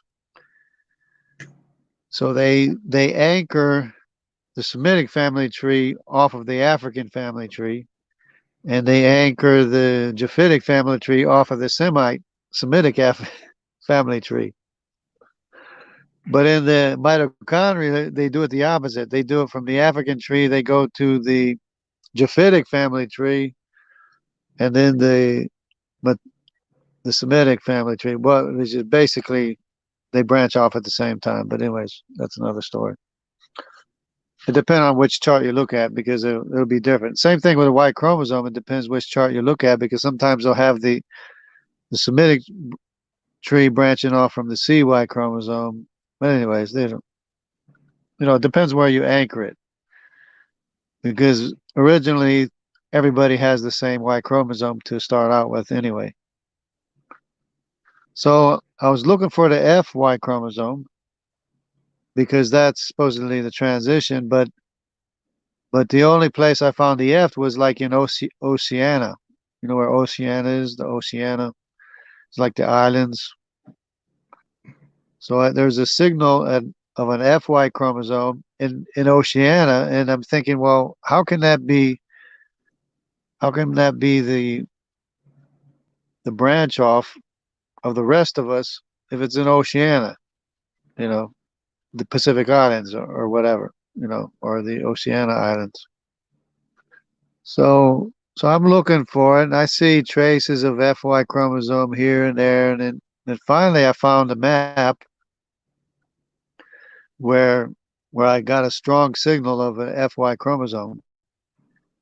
So right in the area, the land of the Elamites, which are apparently there to this day, like over 60%, 50% of the population have an FY chromosome. So you have traces all over everywhere, but right in this one place where the Elamites are, you get the strong signal of an FY chromosome. And Elam is the other son of Shem. And to this day, they're called Elamites. Right? And in the area is known for being Elamite. So there I have all the Semitic Y chromosomes. The F is the Elamites. The G is the Assyrians or Asher. The H is the Dravidians, which is probably Aram. Arameans. And then of course the J, the J and the I are Arpachshad, or as you say, Arphaxad. Arphaxad, yeah. Which I couldn't even remember his name when I made the video, but anyway. But that's all the sons of Ham right there. Boom. Sons of Shem. What am I saying? The sons of Ham, I have all of them except for Canaan, which I don't know what Canaan is yet. And I have Cush's son, Nimrod. And his other son, which I don't know what the name is. It could be any one of these other sons. It'd be interesting to look into the descendants of Ham Because isn't that who? Actually, no, it wasn't. Noah didn't curse Ham; he cursed Ham's child, right? Canaan. Canaan, yeah. Yeah, so it would be interesting to see where they ended up and see what happened to them throughout history. Yeah, it's the Canaanites that were fighting Israel. So they kind of like got dispersed and mixed up with the Phoenicians and everything else like that. So I don't even know what their Y chromosome is. I'm having a hard time pinpointing what their Y chromosome is. It could be an E3, an E2, E1, A1, or something. But it's an E something probably. And then Could the it be A and all the of B, them? the A and the B are just sub-Saharan Africans from descended from Kush. So the A, B, C, D are all descendants of Kush. What'd you say? Oh, well, I asked if it could be all of them. E1, E2, E3. No, well, I'm gonna do another stream. Y'all have Canaan a good would one. be, I might yeah, it see you could later. be. It could be, yeah. It could be E1, E2, E3, yeah. Oh, Danny said bye, I guess. Yeah, I gotta go to bed too. Yeah, you're right. Since, because Arpachad is a J1, J2. Arphaxad is a J1, J2, and I2 and I1 because of how dispersed his family became.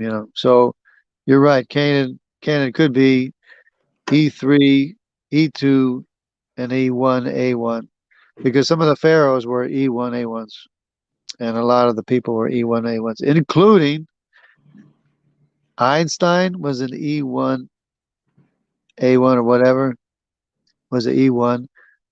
And you know who else was an E1? How do you know Einstein? Hitler. Hitler was an E1. How do you Einstein was know? Einstein was descended from Ham.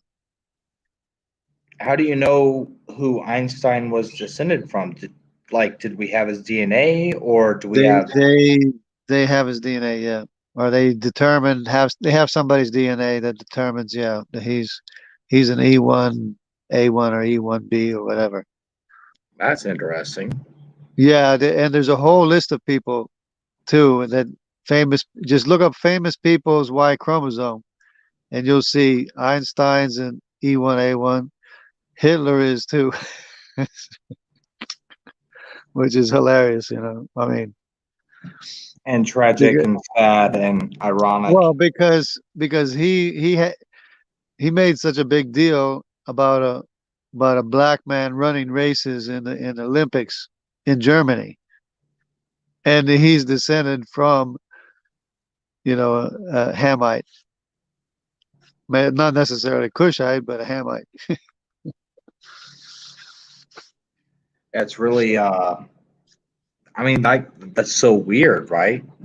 Yeah, because of course that E1 is somebody that became joined to Israel, and then later Einstein was born, and then later Hitler was born because he was supposed to be Jewish too. Yeah. Except he attacked the Jews.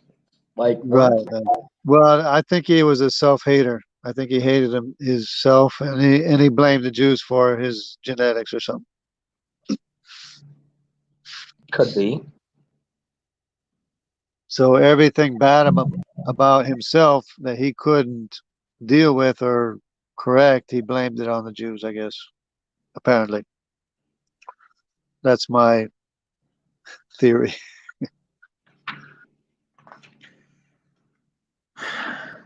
Well, it's something that we have to talk about before 1 in the morning. Right. And there's another thing which I don't like is that Martin Luther is an I1, which is the same as me. What is Martin that? Luther, the Protestant Reformation.